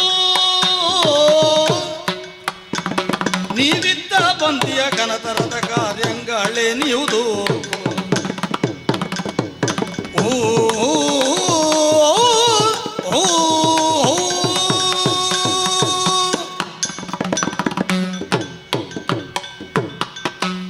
ಜಾಬಾಲಿ ಮಹಾಮುನಿಗಳೇ, ಸುರೇಂದ್ರ, ಹೇಳಿ ಕೇಳಿ ಲೋಕವಿಹಿತ ಕಾರ್ಯವನ್ನು ಮಾಡುವವರು ನೀವು. ನಿಮ್ಮ ಜೀವನವನ್ನೇ ಲೋಕದ ಹಿತಕ್ಕಾಗಿ ನೀವು ಸವೆಸುವವರು ಎಂದು ಹೇಳಿದರೂ ತಪ್ಪಾಗಲಿಕ್ಕಿಲ್ಲ. ಸರಿ. ನಿಮಗಾಗಿ ಸ್ವಾರ್ಥಕ್ಕಾಗಿ ನೀವು ತಪಸ್ಸು ಮಾಡುವುದಿಲ್ಲ, ನಿಮ್ಮ ಸ್ವಾರ್ಥಕ್ಕಾಗಿ ನೀವು ದೇವತೆಗಳನ್ನು ಪ್ರಾರ್ಥಿಸುವುದಿಲ್ಲ, ನಿಮ್ಮ ಸ್ವಾರ್ಥಕ್ಕಾಗಿ ನೀವು ದೇವತೆಗಳಿಗೆ ಯಾಜ ಯಜ್ಞಾದಿಗಳ ಮೂಲಕ ಹವಿಸ್ಸನ್ನು ಅರ್ಪಿಸುವುದಿಲ್ಲ. ನೀವು ಎಲ್ಲವನ್ನೂ ಕೇಳುವುದು ಲೋಕಹಿತವಾಗಬೇಕು, ಲೋಕದ ಜನರ ಕಲ್ಯಾಣವಾಗಬೇಕು, ಲೋಕಕ್ಷೇಮವಾಗಿರಬೇಕು ಎನ್ನುವುದೇ ನಿಮ್ಮ ಮೂಲ ಬಯಕವೆಲ್ಲವೇ? ಒಂದು ರೀತಿಯಲ್ಲಿ ನೀವು ಯೋಗಿಗಳು, ಆ ಯೋಗವನ್ನು ಪಡೆದವರು. ಆ, ಯೋಗ ಅಂತ ಹೇಳುವುದಕ್ಕೂ ಬಹಳ ಅಷ್ಟು ಅರ್ಥವಿದೆ. ಕೂಡುವುದು, ಸಂಗಮಿಸುವುದು ಎಲ್ಲವೂ ಯೋಗ ಎನ್ನುವ ಅರ್ಥದಲ್ಲಿ. ಅಂತಹ ಸಂಗಮವನ್ನು ನೀವು ಯೋಗಿಗಳಾಗಿ ಮಾಡುವವರು. ನಮ್ಮನ್ನು ನಾವು ಯೋಗಿಗಳು ಅಂತ ಹೇಳಿಕೊಳ್ಬಹುದು, ಆದರೆ ನಮ್ಮ ಯೋಗ ಎಂತಹದ್ದು? ನೀವು ಭೋಗಿಗಳು, ನಾವು ಯೋಗಿಗಳು. ನಾವು ಆಡಂಬರದ ಮಧ್ಯೆ ಇರುವ ಭೋಗಿಗಳಾಗಿ ಯೋಗ ಕಾರ್ಯವನ್ನು ಮಾಡುವುದು. ಲೋಕದ ಯೋಗಕ್ಷೇಮವನ್ನು ನಾವು ನೋಡಿಕೊಳ್ತೇವೆ, ಆದರೆ ನಿಮ್ಮ ಹಾಗಲ್ಲ. ನಾವು ಎಲ್ಲವರನ್ನು ಕೂಡಿಕೊಂಡು ಯೋಗಕ್ಷೇಮವನ್ನು ನೋಡಿಕೊಳ್ಳುವುದು, ನೀವು ಎಲ್ಲವನ್ನು ಬಿಟ್ಟು ಯೋಗಕ್ಷೇಮವನ್ನು ನೋಡಿಕೊಳ್ಳುವುದು. ನಮಗೂ ನಿಮಗಿರುವ ವ್ಯತ್ಯಾಸ ಅಷ್ಟೇ ಅಲ್ವೇ? ನಿಮಗೆ ಯಾವುದೂ ಬೇಡ, ನಮಗೆ ಎಲ್ಲವೂ ಬೇಕು. ಈ ಪದವೂ ಅಷ್ಟೇ, ಒಂದು ರೀತಿಯಲ್ಲಿ ಆಕಾಂಕ್ಷೆಯಿಂದ ಗಿಟ್ಟಿಸಿಕೊಂಡ ಪದ. ಅನುಗ್ರಹ ಬೇಕು, ಎಲ್ಲವೂ ಹೌದು. ಆದರೂ ಈ ಆಕಾಂಕ್ಷೆ ಯಾಕೆ? ಲೋಕಹಿತ ಮಾಡುವಂತಹ ಕಾರ್ಯಕ್ಕಾಗಿ ಇಂತಹ ಒಂದು ಪದವಿ ಸಿಕ್ಕಿದರೆ ನಾವು ಲೋಕವನ್ನು ಒಳ್ಳೆಯದಾಗಿ ಪಾಲಿಸುತ್ತೇವೆ ಎನ್ನುವಂತಹ ಒಂದು ಅಭಿಲಾಷೆ. ಆದರೆ ಗೊತ್ತಿದ್ದ ವಿಷಯವೇ ಅಲ್ಲ, ಅದು ಎಲ್ಲರದ್ದು ಇದ್ದ ವಿಷಯ. ಪ್ರಶ್ನೆ ಏನು ಅಂತ ನಾನು ನೋಡುವುದು. ಅದೇ, ಹಾಗಾಗಿ ನೀವು ಲೋಕಹಿತಕ್ಕಾಗಿ ಇರುವವರು ಅಂತ ಹೇಳುವಾಗ ಲೋಕದ ಹಿತದಲ್ಲಿ ಯಾವಾಗಲೂ ನೀವು ಯಜ್ಞ ಯಾಗಾದಿಗಳಲ್ಲೇ ಮಗ್ನರಾಗಿರುವವರು. ಹೌದು. ನಿಮಗೆ ಆ ಆವರಣ ಬಿಟ್ಟರೆ ಬೇರೆ ಆವರಣಕ್ಕೆ ಹೋಗುವುದೇ ಬಹಳ ಕಡಿಮೆ. ನೀವು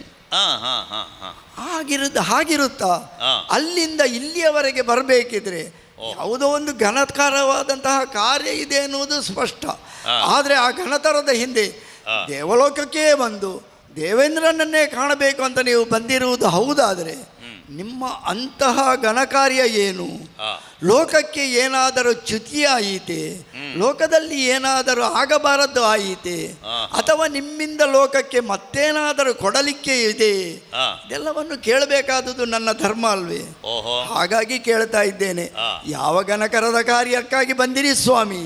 ಬರೇ ಸೌಹಾರ್ದದ ಭೇಟಿಗೆ ಬಂದದ್ದಲ್ಲ ನಾನು. ಅದು ಅರ್ಥ ಆಯಿತು. ಕಾರಣ ಉಂಟು. ಸುರಫಲ ಪೇಳ್ವೆನೆಲ್ಲ ಹೂವಲ ಯಾದಿ ಬರಗಾಲ ಒದಗಿದಲ್ಲ, ಭೂವಲ ಯಾದಿ ಬರಗಾಲ ಒದಗಿದಲ್ಲ.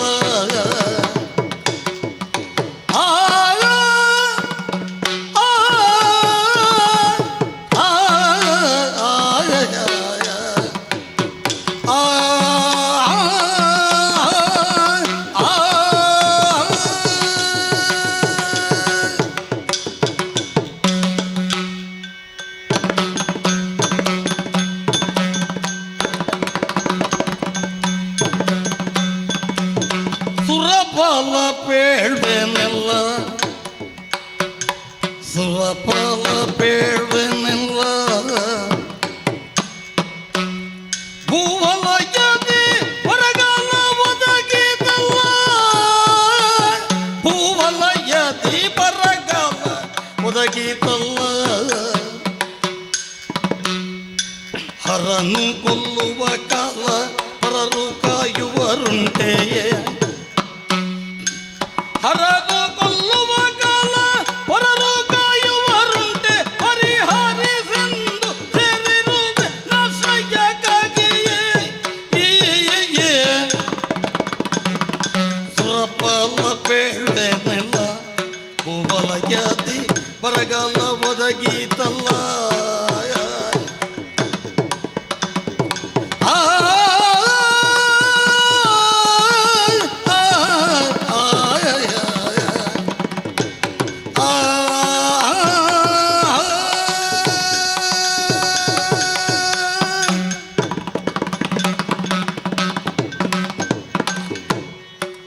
ಸಮಸ್ತ ದೇವತೆಗಳಿಗೂ ಒಡೆಯನಾದವ ನೀನು, ಅದೊಂದು ಯೋಗ. ಹಾಗಾಗಿ ಸುರಪಾಲ ಅಂತ ನಿನ್ನನ್ನು ಕರೆಯುವುದು. ಇಂದ್ರ ಅಂತ ನಿನಗೊಂದು ಹೆಸರು, ಅನ್ವರ್ತನಾಮ. ಇಂದ್ರ ಅಂದರೆ ಅದು ಪದವಿ. ಯಾರೂ ಇಂದ್ರರಾಗಬಹುದು, ಯಾರೂ ಆಗಬಹುದು. 100 ಯಾಗಗಳನ್ನು ಮಾಡಬೇಕು, ಶತಮುಖೇನವಾಗಿ ನಾವು ಇಲ್ಲಿ ಬರಬೇಕು. ಹಾಗಾಗಿ ಇಂದ್ರ ಎನ್ನುವ ಶಬ್ದದ ಅರ್ಥ ಏನು? ಒಡೆಯ ಅಂತ. ಹಾಗಿದ್ರೆ ಒಡತಿಯನ್ನು ಇಂದಿರೆ ಅಂತ ಕರಿಬಹುದು ಏನೋ ಅಲ್ವಾ? ಅದು ನೀವೇ ಹೇಳಬೇಕು ಮಹಾಮುನಿಗಳು. ಹೌದು. ಅಂತೂ ಇಂದ್ರನಾಮದಿಂದ ಇದ್ದವರು ಯಾವತ್ತೂ ಅವರನ್ನು ಮರೀಲಿಕ್ಕಿಲ್ಲ. ಆಗಾಗ ನೆನಪು ಮಾಡಿಕೊಳ್ಬೇಕು, ನೆನಪಿಸ್ತಾ ಇರಬೇಕು. ಅವರ ಹೆಸರಿನಲ್ಲಿ ಏನಾದರೂ ಯಜ್ಞ ಯಾಗಾದಿಗಳಾಗ್ತಾ ಇರಬೇಕು. ಆವಾಗ ಅವರ ಆತ್ಮಕ್ಕೂ ಸಂತೃಪ್ತಿ, ಲೋಕದ ಜನರಿಗೂ ಕೂಡ ಅವರ ಹೆಸರೋ ಅವರ ಪದವಿಯೋ ಅದು ಸ್ಥಾಯಿಯಾಗಿ ಉಳಿಯುತ್ತದೆ. ಆಗಾಗ ಕೇಳ್ತಾ ಇರಬೇಕು ಲೋಕದಲ್ಲಿ. ಹೌದು, ಆ ಕಾರಣದಿಂದ ದೇವಲೋಕಕ್ಕೆ ಬರಬೇಕು ಅಂತ ಇಲ್ಲ. ಇಂದ್ರನ ವೈಭೋಗ ಏನು ಎನ್ನುವುದನ್ನು ಭೂಲೋಕದಲ್ಲಿ ಇದ್ದವರಿಗೂ ಕೂಡ ಕಲ್ಪಿಸಿಕೊಡುವುದಕ್ಕೆ ಸಾಧ್ಯ. ನೀವು ಯಜ್ಞ ಮುಖೇನವಾಗಿಯೇ ಇಂದ್ರನನ್ನು ಅಲ್ಲಿಗೆ ಬರಿಸಿಕೊಳ್ಳಬಹುದು. ಹೌದಪ್ಪ, ಅಂತಹ ಯೋಗ್ಯತಾವಂತರು ನೀವು. ಈಗ ದೇವಲೋಕಕ್ಕೆ ಹೀಗೇ ಸುಮ್ಮನೆ ಸೌಹಾರ್ದ ಭೇಟಿಯನ್ನು ಮಾಡಲಿಕ್ಕೆ ಬರುವವರು ಬಹಳ ಕಡಿಮೆ. ಒಂದೋ ಸತ್ತು ಸ್ವರ್ಗದಿರಬೇಕು, ಇಲ್ಲದಂತೆ ನಮ್ಮಂತಹ ಋಷಿ ಮುನಿಗಳು ಯೌಗಿಕ ಮಾರ್ಗದಿಂದ ಇಲ್ಲಿಗೆ ಬರಲಿಕ್ಕೆ ಸಾಧ್ಯ ಆಗ್ತದೆ. ಮತ್ತೆ ನೀನು ಹೇಳಿದಾಗೆ ನಾನು ಬಹಳ ಅಪರೂಪ, ನಿಮ್ಮನ್ನು ಕಂಡವನೇ ಅಲ್ಲ ಇಲ್ಲಿ ನಾನು. ಈ ಮೊದಲು ಯಾವತ್ತೋ ಯಾಗಯಜ್ಞಾದಿಗಳ ಸಂದರ್ಭದಲ್ಲಿ ನಾನು ಬಂದಿರಬಹುದು, ಆದರೆ ಸತ್ಯಕಾಮ ಜಾಬಾಲಿ ಯಾವುದೋ ಒಂದು ಕಾರ್ಯಾರ್ಥವಾಗಿ ದೇವಲೋಕಕ್ಕೆ ಬಂದದ್ದಿಲ್ಲ. ಅದರಿಂದ ನೀನು ಯೋಚನೆ ಮಾಡು. ನಿಮ್ಮ ವೈಯಕ್ತಿಕವಾಗಿ ನೀವು ಇದುವರೆಗೆ ಯಾವತ್ತು ಬಂದವರಲ್ಲ. ಇಲ್ಲ, ಸ್ವಾರ್ಥಕ್ಕಾಗಿ ನಮಗೆಂಥದ್ದು ಆಗಬೇಕು ಎನ್ನುವುದನ್ನು ಇನ್ನೊಬ್ಬರ ಎದುರಿನಲ್ಲಿ ಕೇಳುವವರು ನಾವಲ್ಲ. ಸ್ವಾರ್ಥ ಜೀವನವನ್ನೇ ಬಿಟ್ಟವರಲ್ಲ. ಏನಿದ್ರೂ ಅದು ಪರಾರ್ಥವಾಗಿ ಮಾಡುವಂತಹ ಕೆಲಸ.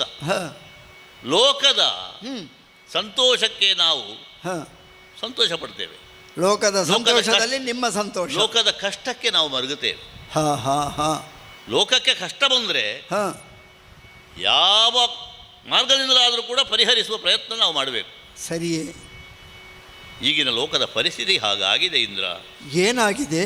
ಬರಗಾಲ ಬಂದಿದೆ, ಕ್ಷಾಮ ಡಾಮರಗಳು ಬಂದ ಕಾರಣದಿಂದಾಗಿ ಭೂಲೋಕದಲ್ಲಿರುವಂತಹ ಜೀವಜಾಲಗಳೆಲ್ಲ ತತ್ತರಿಸಿ ಹೋಗಿವೆ.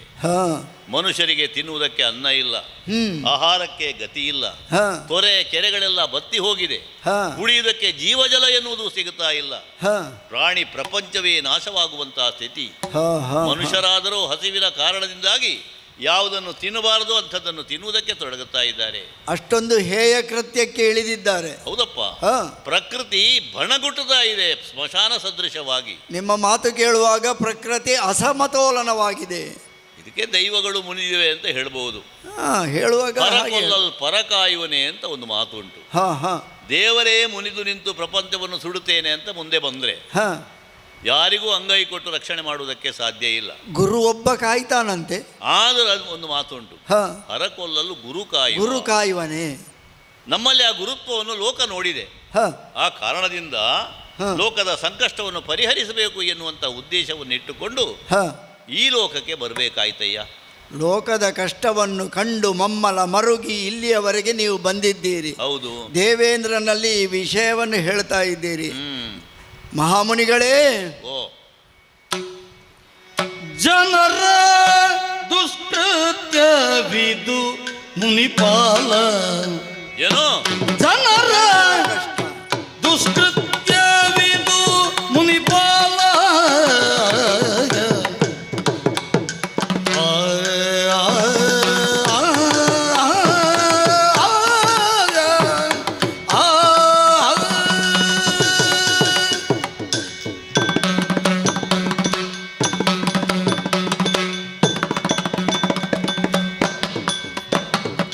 ಜನರ ದುಷ್ಕೃತ್ಯವಿದು ಮುನಿಪಾಲ. ನಿರ್ನಾಮವಾಗಿದೆ ಘನವೆನಿಪ ಧರ್ಮಗಳನ್ನು ಕಾಲ. ನಿರ್ನಾಮವಾಗಿದೆ ಘನವೆನಿಪ ಧರ್ಮಗಳನ್ನು ಕಾಲ. ಧನ ತನುಜ ನಿಜ ವನಿತೆಯರ ಮಾತ ಬೆಣಿಗೆ ಹೋದಾಗದು. ಮನದೊಳ ಹರಿಯನು ನೆನೆಯರು, ಮನದೋಳು ಆ ಹರಿಯನು ನೆನೆಯರು.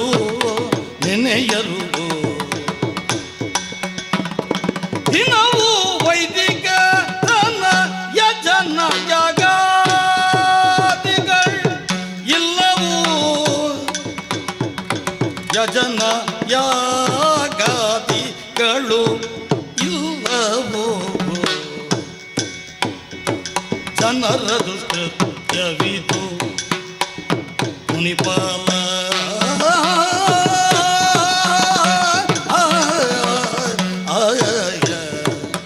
ಮುನಿಪಾಲ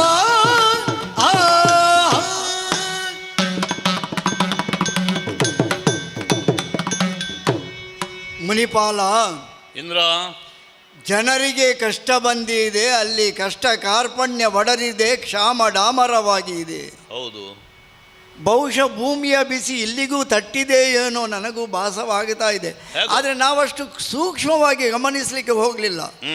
ಭೂಮಿಯ ವಾತಾವರಣ ಬಿಸಿ ಏರಿದೆ ಅಂದಾಗ ನಮಗೆ ಬರಬೇಕಾದಂತಹ ಯಾಜ್ಯ ಯಜ್ಞದ ಹವಿಸ್ಸುಗಳು ಬಾರದೆ ಹೋದರೆ, ಅಲ್ಲಿಂದ ಆ ತಂಪಾದ ಹೊಗೆ ಬಾರದೆ ಹೋದರೆ ಇಲ್ಲಿಯೂ ಬಿಸಿ ಅಡರುವುದು ಸಹಜವೇ ಅಲ್ವೇ? ಹಾಗಾಗಿ ಅಂತಹ ಬಿಸಿಯ ಅಡರುವಿಕೆ ಇಲ್ಲಿಯೂ ಆರಂಭವಾಗಿದೆಯೋ ಏನೋ. ಬಹುಶಃ ಅಷ್ಟಾಗಿ ಅದರ ಕಡೆ ಗಮನ ಕೊಡುವಷ್ಟು ವ್ಯವಧಾನ ಈ ದೇವೇಂದ್ರಾದಿಗಳಿಗೆ ಇರಲಿಲ್ವೋ ಏನು. ಹೀಗಾಗುವುದಕ್ಕೆ ಕಾರಣ ಏನಂತಲೇ ಗೊತ್ತಾಗ್ಲಿಲ್ಲ ನಮಗೆ. ಅದೇ ಈಗ ನಾನು ಆಲೋಚನೆ ಮಾಡುವುದು. ಜನರಿಗೆ ಕಷ್ಟ ಬರಬೇಕು ಅಂತ ಇದ್ರೆ ಅದು ಜನರೇ ಕಾರಣ ಅಂತ ನಾನು ಭಾವಿಸ್ತೇನೆ. ಈಗ ಜನರು ಸರಿಯಾಗಿದ್ದರೆ, ಅವರದ್ದಾದಂತಹ ಕಾಯಕದಲ್ಲಿ, ಅವರದ್ದಾದಂತಹ ವರ್ತನೆಯಲ್ಲಿ ಅವರು ಸರಿಯಾಗಿ ತೊಡಗಿಸಿಕೊಂಡಿದ್ದರೆ ಯಾವುದು ಏನೂ ಆಗುತ್ತಿರಲಿಲ್ಲ. ಅವರು ದುರ್ವರ್ತನೆಗೆ ಬಳಸಿದರೆ ಅಥವಾ ಜನರೇ ಧರ್ಮವನ್ನು ಬಿಟ್ಟು ಅಧರ್ಮದಲ್ಲಿ ನಡೆದರೆ ಇಂತಹ ಏರುಪೇರಾಗುವುದು ಸಹಜವೇ. ಭೂಮಿ ಎನ್ನುವುದು ಪ್ರಕೃತಿಯ ಸಮತೋಲನದಲ್ಲಿ ಇರಬೇಕಾದಂತಹ ವಿಷಯ, ನೀವೆಲ್ಲರೂ ಅರಿತವರೇ. ಅಂತಹ ಭೂಮಿಯನ್ನೇ ನಾಶ ಮಾಡುವುದು, ಮರ ಗಿಡಗಳನ್ನೇ ಕಡಿಯುವುದು, ಈ ಮೂಲಕವಾಗಿ ಭೂಮಿ ತಾಯಿಯ ಯಾವ ಒಂದು ಹಚ್ಚ ಹಸಿರಿನ ಹೊದಿಕೆಯ ವಾತಾವರಣವಿದೆಯೋ ಅದನ್ನೇ ಕಡಿಮೆ ಮಾಡುವುದು, ಅಧರ್ಮಿಗಳಾಗಿ ಧರ್ಮ ಮಾರ್ಗವನ್ನು ಬಿಟ್ಟು ಬೇರೆಯೇ ಮಾರ್ಗದಲ್ಲಿ ವ್ಯವಹರಿಸುವುದು, ಇದೆಲ್ಲವನ್ನು ಮಾಡತೊಡಗಿದರೆ ಈಗ ಕಾಡೆಲ್ಲ ಕಡಿಮೆ ಆಗಿದೆ, ಹೊಳೆಯೆಲ್ಲ ಮುಚ್ಚಿ ಹೋಗಿದೆ, ಬತ್ತಿ ಹೋಗಿದೆ, ಬೇರೆ ಬೇರೆ ರೀತಿಯಲ್ಲಿ ಜನ ಅದೆಲ್ಲವನ್ನೂ ಕೂಡ ನಗರೀಕರಣ ಮಾಡಿ ದೊಡ್ಡ ದೊಡ್ಡ ಸೌಧಗಳನ್ನು ಕಟ್ಟುವುದು ಕಾಣುತ್ತದೆ. ಎಲ್ಲರಿಗೂ ಸೌಧಗಳೇ ಬೇಕು. ಜಲವೆನ್ನುವುದು ಮೂಲದಿಂದ ಬರುತ್ತದೆ, ಆದರೆ ಜಲದ ಮೂಲ ಯಾವುದು ಎನ್ನುವುದನ್ನು ಅವರು ಅರಿಯದೆ ಹೋದರು. ಆ ಜಲವೆನ್ನುವುದು ಬರಬೇಕಿದ್ದರೆ ಅದಕ್ಕೆ ಆಕಾಶ ಮಾರ್ಗದ ತತ್ವವೂ ಇದೆ ಎನ್ನುವುದನ್ನು ಅವರು ತಿಳಿಯುವುದಿಲ್ಲ. ಆಕಾಶ ಮಾರ್ಗದ ತತ್ವವೇನು ಎನ್ನುವುದನ್ನು ತಿಳಿಯಬೇಕಿದ್ದರೆ ಪ್ರಕೃತಿಯಿಂದ ಮರುಪಡೆದಂತಹದ್ದನ್ನು ಮತ್ತೆ ಪ್ರಕೃತಿಗೆ ಕೊಡುವಂತಹ ಧರ್ಮ, ಇದನ್ನು ಅವರು ಮರೆತಿದ್ದಾರೆ. ಆದರೆ ಪ್ರಕೃತಿಯಲ್ಲಿ ನಾವು ಸಂಗ್ರಹಿಸಿಡಬೇಕಾದಂತಹ, ನಾವು ಅಮೂಲ್ಯ ಅಂತ ಕಾಯ್ದಿಡಬೇಕಾದಂತಹ ಜಲವನ್ನು, ನೆಲವನ್ನು ಎಲ್ಲವನ್ನು ಬಂಜರು ಮಾಡ್ತಾ ಇದ್ದಾರೆ. ಧರ್ಮ ಮಾರ್ಗವನ್ನು ಬಿಟ್ಟಿದ್ದಾರೆ. ಯಾಜ ಯಜ್ಞಾದಿಗಳನ್ನು ಮಾಡುವುದನ್ನು ಕಡಿಮೆ ಮಾಡಿದ್ದಾರೆ. ಈ ಯಾಜ ಯಜ್ಞಾದಿಗಳನ್ನು ಮಾಡುವುದನ್ನು ಕಡಿಮೆ ಮಾಡಿದರೆ ಏನಾಗುತ್ತದೆ? ಯಾಜ ಯಜ್ಞಾದಿಗಳಿಗೆ ನೀವು ತುರಿಯುವಂತಹ ಆ ತುಪ್ಪವೋ ಹವಿಸೋ ಎಲ್ಲವೂ ನಿಮ್ಮ ವಾತಾವರಣವನ್ನು ತಂಪಾಗಿಡುತ್ತದೆ. ಆ ಮೂಲಕವಾಗಿ ನಮಗೆ ಕೊಡಲ್ಪಡುವಂತಹ ಹವಿರ್ಭಾಗ ಏನಿದೆ, ದೇವತೆಗಳಿಗೆ ಆ ಹವಿರ್ಭಾಗ ಕಾಲಕಾಲಕ್ಕೆ ಮುಟ್ಟಿದಾಗ ನಾವು ಸಂಪ್ರೀತರಾಗುತ್ತೇವೆ, ಸಂಪನ್ನಗೊಳ್ಳುತ್ತೇವೆ. ನಾವು ಸಂಪನ್ನಗೊಂಡಾಗ, ನಮ್ಮ ಮನಸ್ಸು ಸಂಪನ್ನಗೊಂಡಾಗ ಆ ಸಂಪನ್ನತೆಯ ಪ್ರತಿಯಾಗಿ ನಾವು ಭೂಮಿಗೆ ಏನನ್ನಾದರೂ ಕೊಡುತ್ತೇವೆ. ಈಗ ಅಂತಹ ಕೊಡುಕೊಳ್ಳುವಿಕೆಯೇ ಕಡಿಮೆಯಾಗಿದೆ ಎನ್ನುವಾಗ ದುಷ್ಕೃತ್ಯ ಅಂತ ಹೇಳಿ ನಮ್ಮಂತವರಿಗೆ ಸುಮ್ಮನೆ ಅದೇ ಹೇಳುವುದು. ಅದಕ್ಕಾಗಿಯೇ ನೀವು ಇಲ್ಲಿಗೆ ಬಂದಿದ್ದೀರಿ ಎನ್ನುವಾಗ ಅಲ್ಲಿ ವನಿತೆಯರೂ ದಾರಿ ತಪ್ಪಿದ್ದಾರೆ ಏನೋ ಎನ್ನುವಂತಹ ಒಂದು ಸೂಕ್ಷ್ಮಾರ್ಥ ನನಗೆ ಗೋಚರವಾಗ್ತಾ ಇದೆ. ಎಲ್ಲಾ ದೌರ್ಜನ್ಯಗಳು, ದುರಾಚಾರಗಳು, ನಮ್ಮ ಕೆಟ್ಟ ವ್ಯವಹಾರಗಳೆಲ್ಲ ನಡೀತಾ ಉಂಟು ಭೂಲೋಕದಲ್ಲಿ, ಇಲ್ಲ ಅಂತ ಅಲ್ಲ. ಆದರೆ ಯಾರೋ ಒಬ್ಬ ಮಾಡಿದಂತಹ ಕೆಟ್ಟ ಕೆಲಸದಿಂದ ಇಡೀ ಸಮಷ್ಟಿಗೆ ಅದು ತಾಗುತ್ತದಲ್ಲ, ಎಲ್ಲರೂ ಆ ಪರಿತಾಪವನ್ನು ಪಡಬೇಕಾದ ಸ್ಥಿತಿ ಬಂತು. ಈಗ ಒಬ್ಬ ಮಾಡಿದ ಅಪರಾಧಕ್ಕೆ ಎಲ್ಲರೂ ಯಾಕೆ ಶಿಕ್ಷೆ? ಈಗ ಹಾಗೆಯೇ ಆಗಿದೆ. ವನಿತೆಯರು ದಾರಿ ತಪ್ಪುವುದು, ಮನುಷ್ಯರು ಧರ್ಮ ಬಿಡುವುದು, ಪ್ರಕೃತಿ ಅಸಮತೋಲನವಾಗುವುದು ಎಲ್ಲವೂ ಆಗುವಾಗ ಅವರು ಕಷ್ಟವನ್ನು ಅನುಭವಿಸ್ತಾ ಇದ್ದಾರೆ. ಅವರು ಕಷ್ಟವನ್ನೇನೋ ಅನುಭವಿಸ್ತಾ ಇದ್ದಾರೆ, ಆದರೆ ನಮಗೆ ಕಷ್ಟ ಬಂದಿದೆ ಎನ್ನುವುದು ಅವರ ಬುಡಕ್ಕೆ ಬಂದವರೆಗೆ ಅವರಿಗೆ ಗೊತ್ತಾಗುವುದಿಲ್ಲ. ನಿಮ್ಮಂತಹವರು ಮಹಾಮುನಿಗಳು ಮರಗುತ್ತೀರಿ. ಅಯ್ಯೋ, ನಾವಿರುವಂತಹ ಪ್ರದೇಶ, ನಾವಿರುವಂತಹ ಜನಮನಕ್ಕೆ ಕಷ್ಟವಾಗಿ ಇದೆ, ತೊಂದರೆಯಾಗಿ ಇದೆ, ಬರಗಾಲ ಬಂದಿದೆ. ನಿಮ್ಮ ಮನಸ್ಸು ಮರಗುತ್ತದೆ. ನೀವು ಅವರ ಯೋಗಕ್ಷೇಮಕ್ಕಾಗಿ ಇಲ್ಲಿಯವರೆಗೆ ಬಂದಿರಿ ಎನ್ನುವಾಗ ನೀವು ಬಂದ ಕಾರ್ಯಕ್ಕೆ ಏನೋ ಒಂದು ಅರ್ಥ ಇದೆ ಎನ್ನುವುದು ಅರ್ಥ ಆಯಿತು. ಒಂದು ಪರಿಹಾರ ಉಂಟು ಅದಕ್ಕೆ. ಯಾಕಂದ್ರೆ ನೀನು ಹೇಳಿದೆಯಲ್ಲ, ಯಾಗಯಜ್ಞಾದಿಗಳು ಆಗುವುದಿಲ್ಲ, ಆ ಕಾರಣದಿಂದ ಹೀಗಾಯಿತು. ಈಗ ದೇವತೆಗಳು ನಿಮಗೆ ಬೇಕಾಗಿ ಅದು ಮಾಡುವುದಲ್ಲ, ಬದಲಾಗಿ ನಿಮ್ಮಲ್ಲಿ ಆ ಶಕ್ತಿಯನ್ನು ತುಂಬುವಂತಹ ಪ್ರಯತ್ನವನ್ನು ಭೂಲೋಕದಲ್ಲಿ ನಾವು ಮಾಡಬೇಕು. ಯಜ್ಞ ಮುಖೇನ ನಮಗೂ ಒಂದು ಚೈತನ್ಯ ಎನ್ನುವುದು ಬರಬೇಕಲ್ಲ. ಅಗ್ನಿಯೇ ಮುಖವಾಗಿ ಹವಿಸ್ಸುಗಳನ್ನು ಸ್ವೀಕಾರ ಮಾಡುವವರು ನೀವು ದೇವತೆಗಳು. ಆ ಹವಿಸ್ಸೇ ಆಗದೇ ಇದ್ರೆ, ಯಜ್ಞ ನಡೆಯದಿದ್ರೆ ಈ ರೀತಿಯಾದಂತಹ ಈತಿ ಬಾಧೆಗಳು, ಉತ್ಪಾದಗಳು ಆಗುವುದು ಸಹಜವೇ. ಹಾಗಾಗಿ ನಾನೊಂದು ಯೋಚನೆ ಮಾಡಿದ್ದೇನೆ. ಏನು ಆಲೋಚನೆ ಮಾಡಿ ಬಂದಿರಿ? ಯಾಗ ಮಾಡಬೇಕು. ಆ ಯಾಗಕ್ಕೆ ಹವ್ಯ ಗವ್ಯ ಬೇಕೇ ಅದು ಬೇಕು ಅಂತ ಇದ್ರೆ ಅಲ್ಲಿ ದೊರೆಯುವುದಿಲ್ಲ, ದನ ಬೇಕಲ್ಲ, ಅಲ್ಲಿ ದೊರೆಯುವುದಿಲ್ಲ. ಒಂದೇ ಒಂದು ದನ ಇಲ್ಲ ಭೂಲೋಕ. ದನ ಸಾಕುವವರೇ ಇಲ್ಲ ಅಂತ ಆಗಿದೆ ಈಗ. ಹೋಮಧೇನು ಇಲ್ಲ, ಹ. ಇದ್ದದನ್ನು ಹಟ್ಟಿಗೆಲ್ಲ ನುಗ್ಗಿ ರಕ್ಕಸರೆಲ್ಲ ತಗೊಂಡು ಹೋಗ್ತಾರೆ. ಅದನ್ನು ಕದ್ದೊಯ್ತಾರೆ. ಹಾಗಾಗಿ ಆ ರಾಕ್ಷಸಿ ಮನೋಭಾವ ಇರುವವರಲ್ಲಿ ಪಶುಗಳನ್ನು ಕಾಪಾಡುವುದಾದರೂ ಹೇಗೆ? ಮನುಷ್ಯರಿಗೆ ತಿನ್ನುವುದಕ್ಕಿಲ್ಲ, ಮತ್ತೆ ಅದಕ್ಕೆ ಕೊಡುವುದಂಥದ್ದು ಅಲ್ಲ, ಮನುಷ್ಯರಿಗೆ ಅವರನ್ನೇ ಕಾಪಾಡಿಕೊಳ್ಳುವಷ್ಟು ವ್ಯವಧಾನ ಇಲ್ಲ ಅಲ್ಲಿ. ಆದ್ರಿಂದ ನಾನೊಂದು ಕೇಳ್ತೇನೆ, ಕೇಳ್ಬೇಕು ಸ್ವರ್ಗಲೋಕದಲ್ಲಿ ಇದ್ದಾಳಲ್ಲ ಕಾಮಧೇನು, ಅವಳನ್ನು ಕಳುಹಿಸಿಕೊಡ್ತೀಯೋ ಅಂತ. ಸ್ವಾಮಿ, ಓ ಕೊಡಬಾರದೆಂದಲ್ಲ, ಕೊಡಬಾರದೆಂದಲ್ಲ, ಮತ್ತೆ ಸುರಭಿ ಎಲ್ಲಿದ್ದಾಳೆ? ಇಂದು ಅಲ್ಲಿರುವಳು. ಇಲ್ಲಿಲ್ಲ, ಕೊಡಬಾರದೆಂದಲ್ಲ,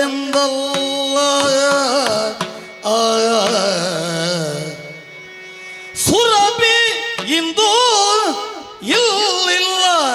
ಎಲ್ಲಿ ಹೋಗಿದ್ದಾಳೆ? ವರುಣಲೋಕಕ್ಕೆ. ವರುಣಲೋಕಕ್ಕೆ ಹೋಗಿಹಳಾಕೆ,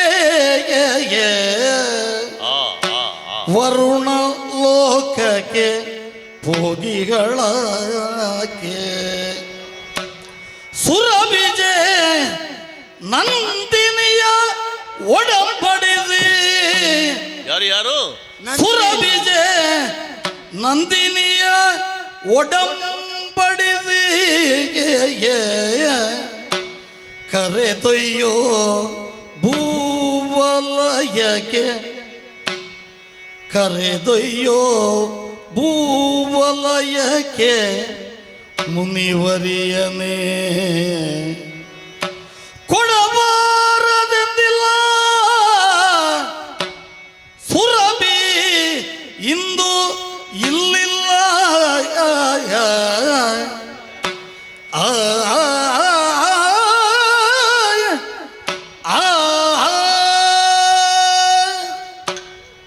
ಜಾಬಾಲಿ ಮಹಾಮುನಿಗಳೇ, ನೀವು ಬಹಳ ಅವಸರದಲ್ಲಿದ್ದೀರಿ ಎಂದು ಅರ್ಥ ಆಯಿತು ನನಗೆ. ಅದೇ ನಾನು ಕೇಳಲಿಕ್ಕೆ ಬಂದದನ್ನು ಹೇಳಿಬಿಡು ಅಂತ. ಅದೇ ಒಮ್ಮೆಲೆ ಹೇಳಿಬಿಟ್ರಿ, ಅರ್ಥ ಆಯಿತು ನನಗೆ.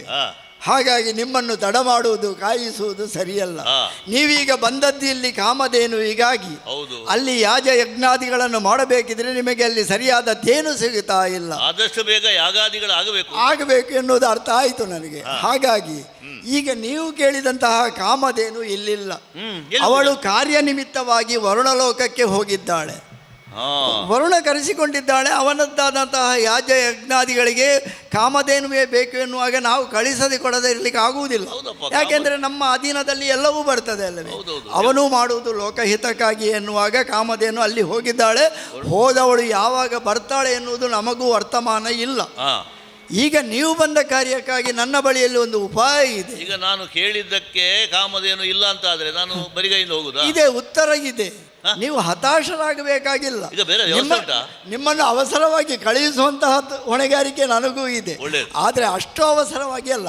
ಈಗ ನೀವು ಕೇಳಿದ್ದು ಕಾಮಧೇನು, ಆದರೆ ಅದರ ಬದಲಾಗಿ ಕಾಮಧೇನುವಿನ ಮಗಳು ನಂದಿನಿ ಇಲ್ಲಿದ್ದಾಳೆ. ಅವಳಷ್ಟೇ ಸಮರ್ಥಳು, ಕಾಮಧೇನುವಿನಷ್ಟೇ ಸಮರ್ಥಳು ಅವಳು ನಂದಿನಿ ಕೂಡ. ಆದರೆ ನಂದಿನಿಯನ್ನು ನಾನೇನೋ ಒಪ್ಪಿಗೆ ಕೊಟ್ಟು ಕಳುಹಿಸಬಹುದು. ನೀನು ದೇವತೆಗಳ ಅರಸ ಅಲ್ವಾ? ಒಂದು ನಮ್ಮ ಅಧೀನದಲ್ಲಿರುವವಳು ನಾವು ಹೇಳುವಂತ ಹೋಗು ಅಂತ ಹೇಳಿದ್ರೆ ಹೋಗಲೇಬೇಕು ಅಲ್ವಾ? ಆದರೆ ಒಮ್ಮೊಮ್ಮೆ ಏನಾಗುತ್ತದೆ, ಏನು ಅವರಿಗೂ ಅವರದ್ದಾದಂಥ ಮನಸ್ಸು ಅಂತ ಇರ್ತದೆ.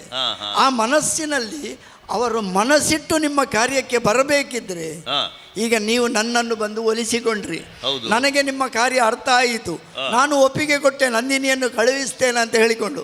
ಆದರೆ ಅವಳನ್ನು ನೀವು ಒಲಿಸಿ, ಅರ್ಥ ಮಾಡಿಕೊಳ್ಳಿ, ಅವಳನ್ನು ಒಲಿಸಿ ಅವಳನ್ನು ಬಲಾತ್ಕಾರವಾಗಿ ಬಾ ಅಂತ ಹೇಳಿದರೆ ಬರುವವಳಲ್ಲ ಅವಳು ಕೂಡ. ಯಾಕೆಂದ್ರೆ ಅಲ್ಲ ಅಲ್ಲ, ಅವಳು ಮನಸ್ಸಿಟ್ಟು ಬರಬೇಕು. ಅವಳು ಮನಸ್ಸಿಟ್ಟು ಬರಬೇಕು. ದೇವಲೋಕದಿಂದ ದೇವೇಂದ್ರ ಹೇಳಿದ ಅಂತ ಹೇಳಿ ಆಗಬಾರ್ದು. ದೇವಲೋಕದಿಂದ ದೇವೇಂದ್ರ ಒಪ್ಪಿಗೆ ಕೊಡ್ತಾನೆ. ಆದರೆ ಅವಳನ್ನು ಒಲಿಸಿ ರಮಿಸಿ ಭೂಲೋಕದ ಜನರ ಕಷ್ಟವನ್ನು ಅವಳಿಗೆ ತಿಳಿಸಿ ನಿಮ್ಮ ಕಾರ್ಯಕ್ಕಾಗಿ ನೀವು ಅವಳನ್ನು ಉಪಯೋಗಿಸಿ, ಇದು ಅವಳನ್ನು ಕರೆದಿದ್ದೇನೆ, ನೀವೇ ಮಾತನಾಡಿ. ಒಳ್ಳೆಯದು ಒಳ್ಳೆಯದು ಒಳ್ಳೆಯದು, ಬಹಳ ಸಂತೋಷ ಆಗಿದೆ. ಕಾಮಧೇನುವಿನ ಮಗಳು ನಂದಿನಿ ಕಾಮಧೇನುವಿನಷ್ಟೇ ಸಮರ್ಥಳಲ್ವಾ? ನಂದನವನದಲ್ಲಿದ್ದಾಳೆ ಅಂತ ಹೇಳಿದ ದೇವೇಂದ್ರ. ಹೂ ಅಲ್ಲಿ ಕಾಣ್ತಾ ಇದ್ದಾಳಲ್ಲ ಕಲ್ಪವೃಕ್ಷದ ಬುಡದಲ್ಲಿ, ನೋಡೋಣ ಅವಳು ಕರೀತೇನೆ. ನಂದಿನಿಯಳ ಮುನಿವರ ಬಲ ಒಂದು ಒಂದಿದೆ. ಓ ನಂದಿನಿ, ನಂದಿನಿಯಳ ಮುನಿವರ ಬಲ ಒಂದು ಒಂದಿದೆ. ವಿನಯದಿವು ದರೆಗಿಳಿದಂದು ಬಾಮ್ಮ ಬಾ. ದರೆಗಿಳಿದಂದು ನೀನು ಮಂದಿಯ ಸಲಹುವ ಮನವಿರಿದಿಂದು. ನಂದಿನಿಯ ಮುನಿವರ ಬಲವೊಂದು ಒಂದಿದಿ ವಿನಯದು. ಓ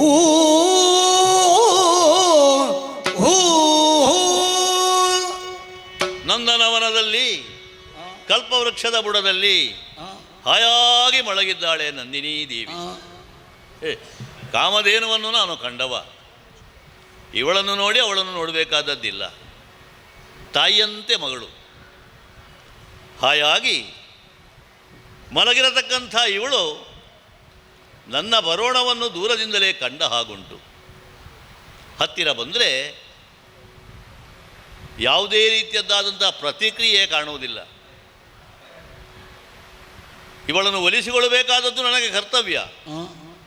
ಆ ಕಾರಣಕ್ಕೆ ಪ್ರದಕ್ಷಿಣೆ ಬಂದಿದ್ದೇನೆ ನಂದಿನಿ ಧೇನುವಿಗೆ. ಧೇನುವನ್ನು ಪ್ರದಕ್ಷಿಣೆ ಮಾಡಿದರೆ ಭೂಮಿಯನ್ನು ಪ್ರದಕ್ಷಿಣೆ ಮಾಡಿದಷ್ಟು ಪುಣ್ಯ ಅಂತೆ ತಿಳಿದವರು ಹೇಳ್ತಾರೆ. ಗಾವೋ ವಿಶ್ವಸ್ಯ ಮಾತರಂ.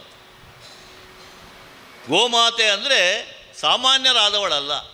ಒಂದು ಮನೆಯಲ್ಲಿ ಒಂದು ಗೋವಿದ್ದರೆ ಬೇರೆ ಯಾವ ದೇವತೆಗಳನ್ನು ಆರಾಧಿಸಬೇಕಾದದ್ದಿಲ್ಲ.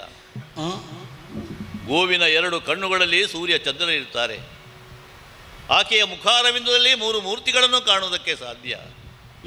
4 ಪಾದಗಳಲ್ಲಿ 4 ವೇದಗಳು, ರೋಮ ರೋಮಗಳಲ್ಲಿ 3 ಕೋಟಿ ದೇವತೆಗಳು, ಬಾಲದಲ್ಲಿ ನಾಗಾದಿ ಸಂತತಿ.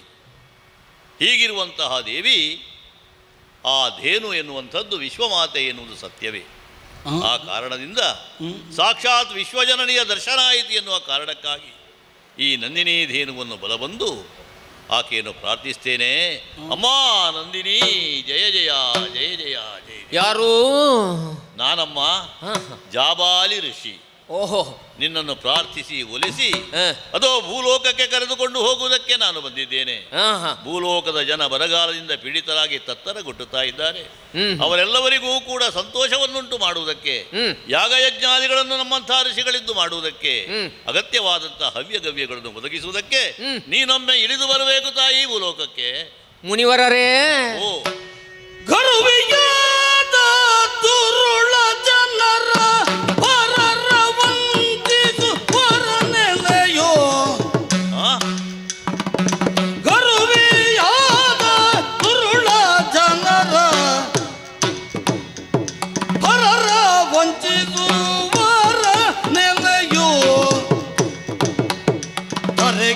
ನಾನು ಬರೆನು ಬರಿದೆ ಮರುಳು ತನವೀದು. ಬರಿದೆ ಮರುಳು ತನವೀದು.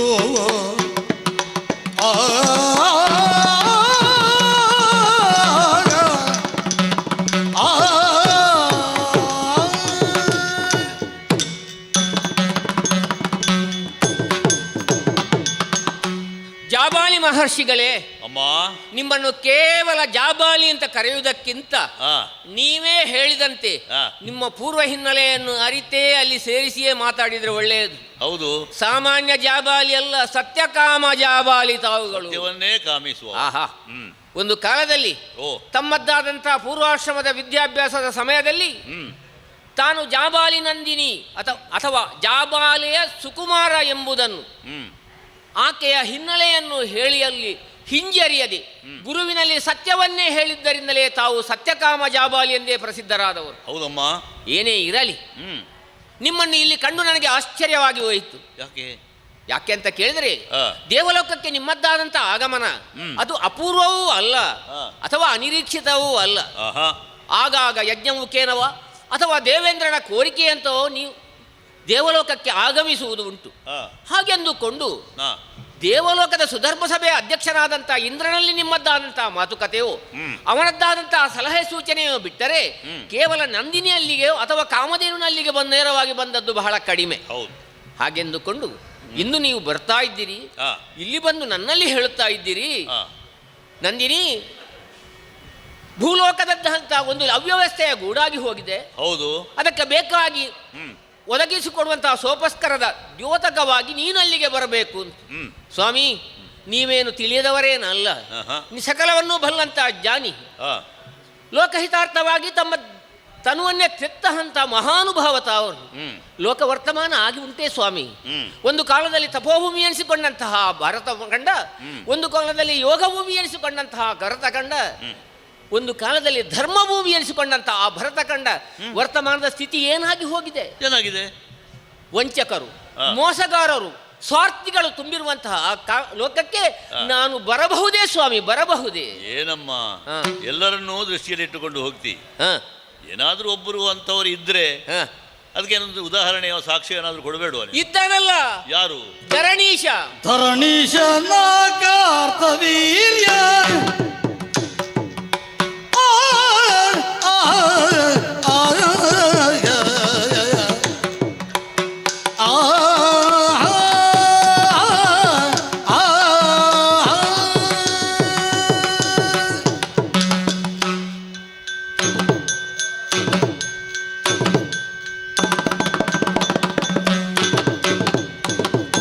ಧರಣೀಶನ ಕಾರ್ತವೀರ್ಯ ಬರೆ ಪರಿವಾರ ಗುಣಲಿದ್ದ ಭೃಗುನೌದಾರ್ಯ. ಆ ಭೃಗುಜನ ಬರೆ ಪರಿವಾರ ಗುಣಲಿದ್ದ ಭೃಗುಜನೌದಾರ್ಯ. ಮರೆತಾತ ನನೆ ಕುತ್ತಿ ಕೊಂದ, ಮರೆತಾತ ನನೆ ಕುತ್ತಿ ಕೊಂದ.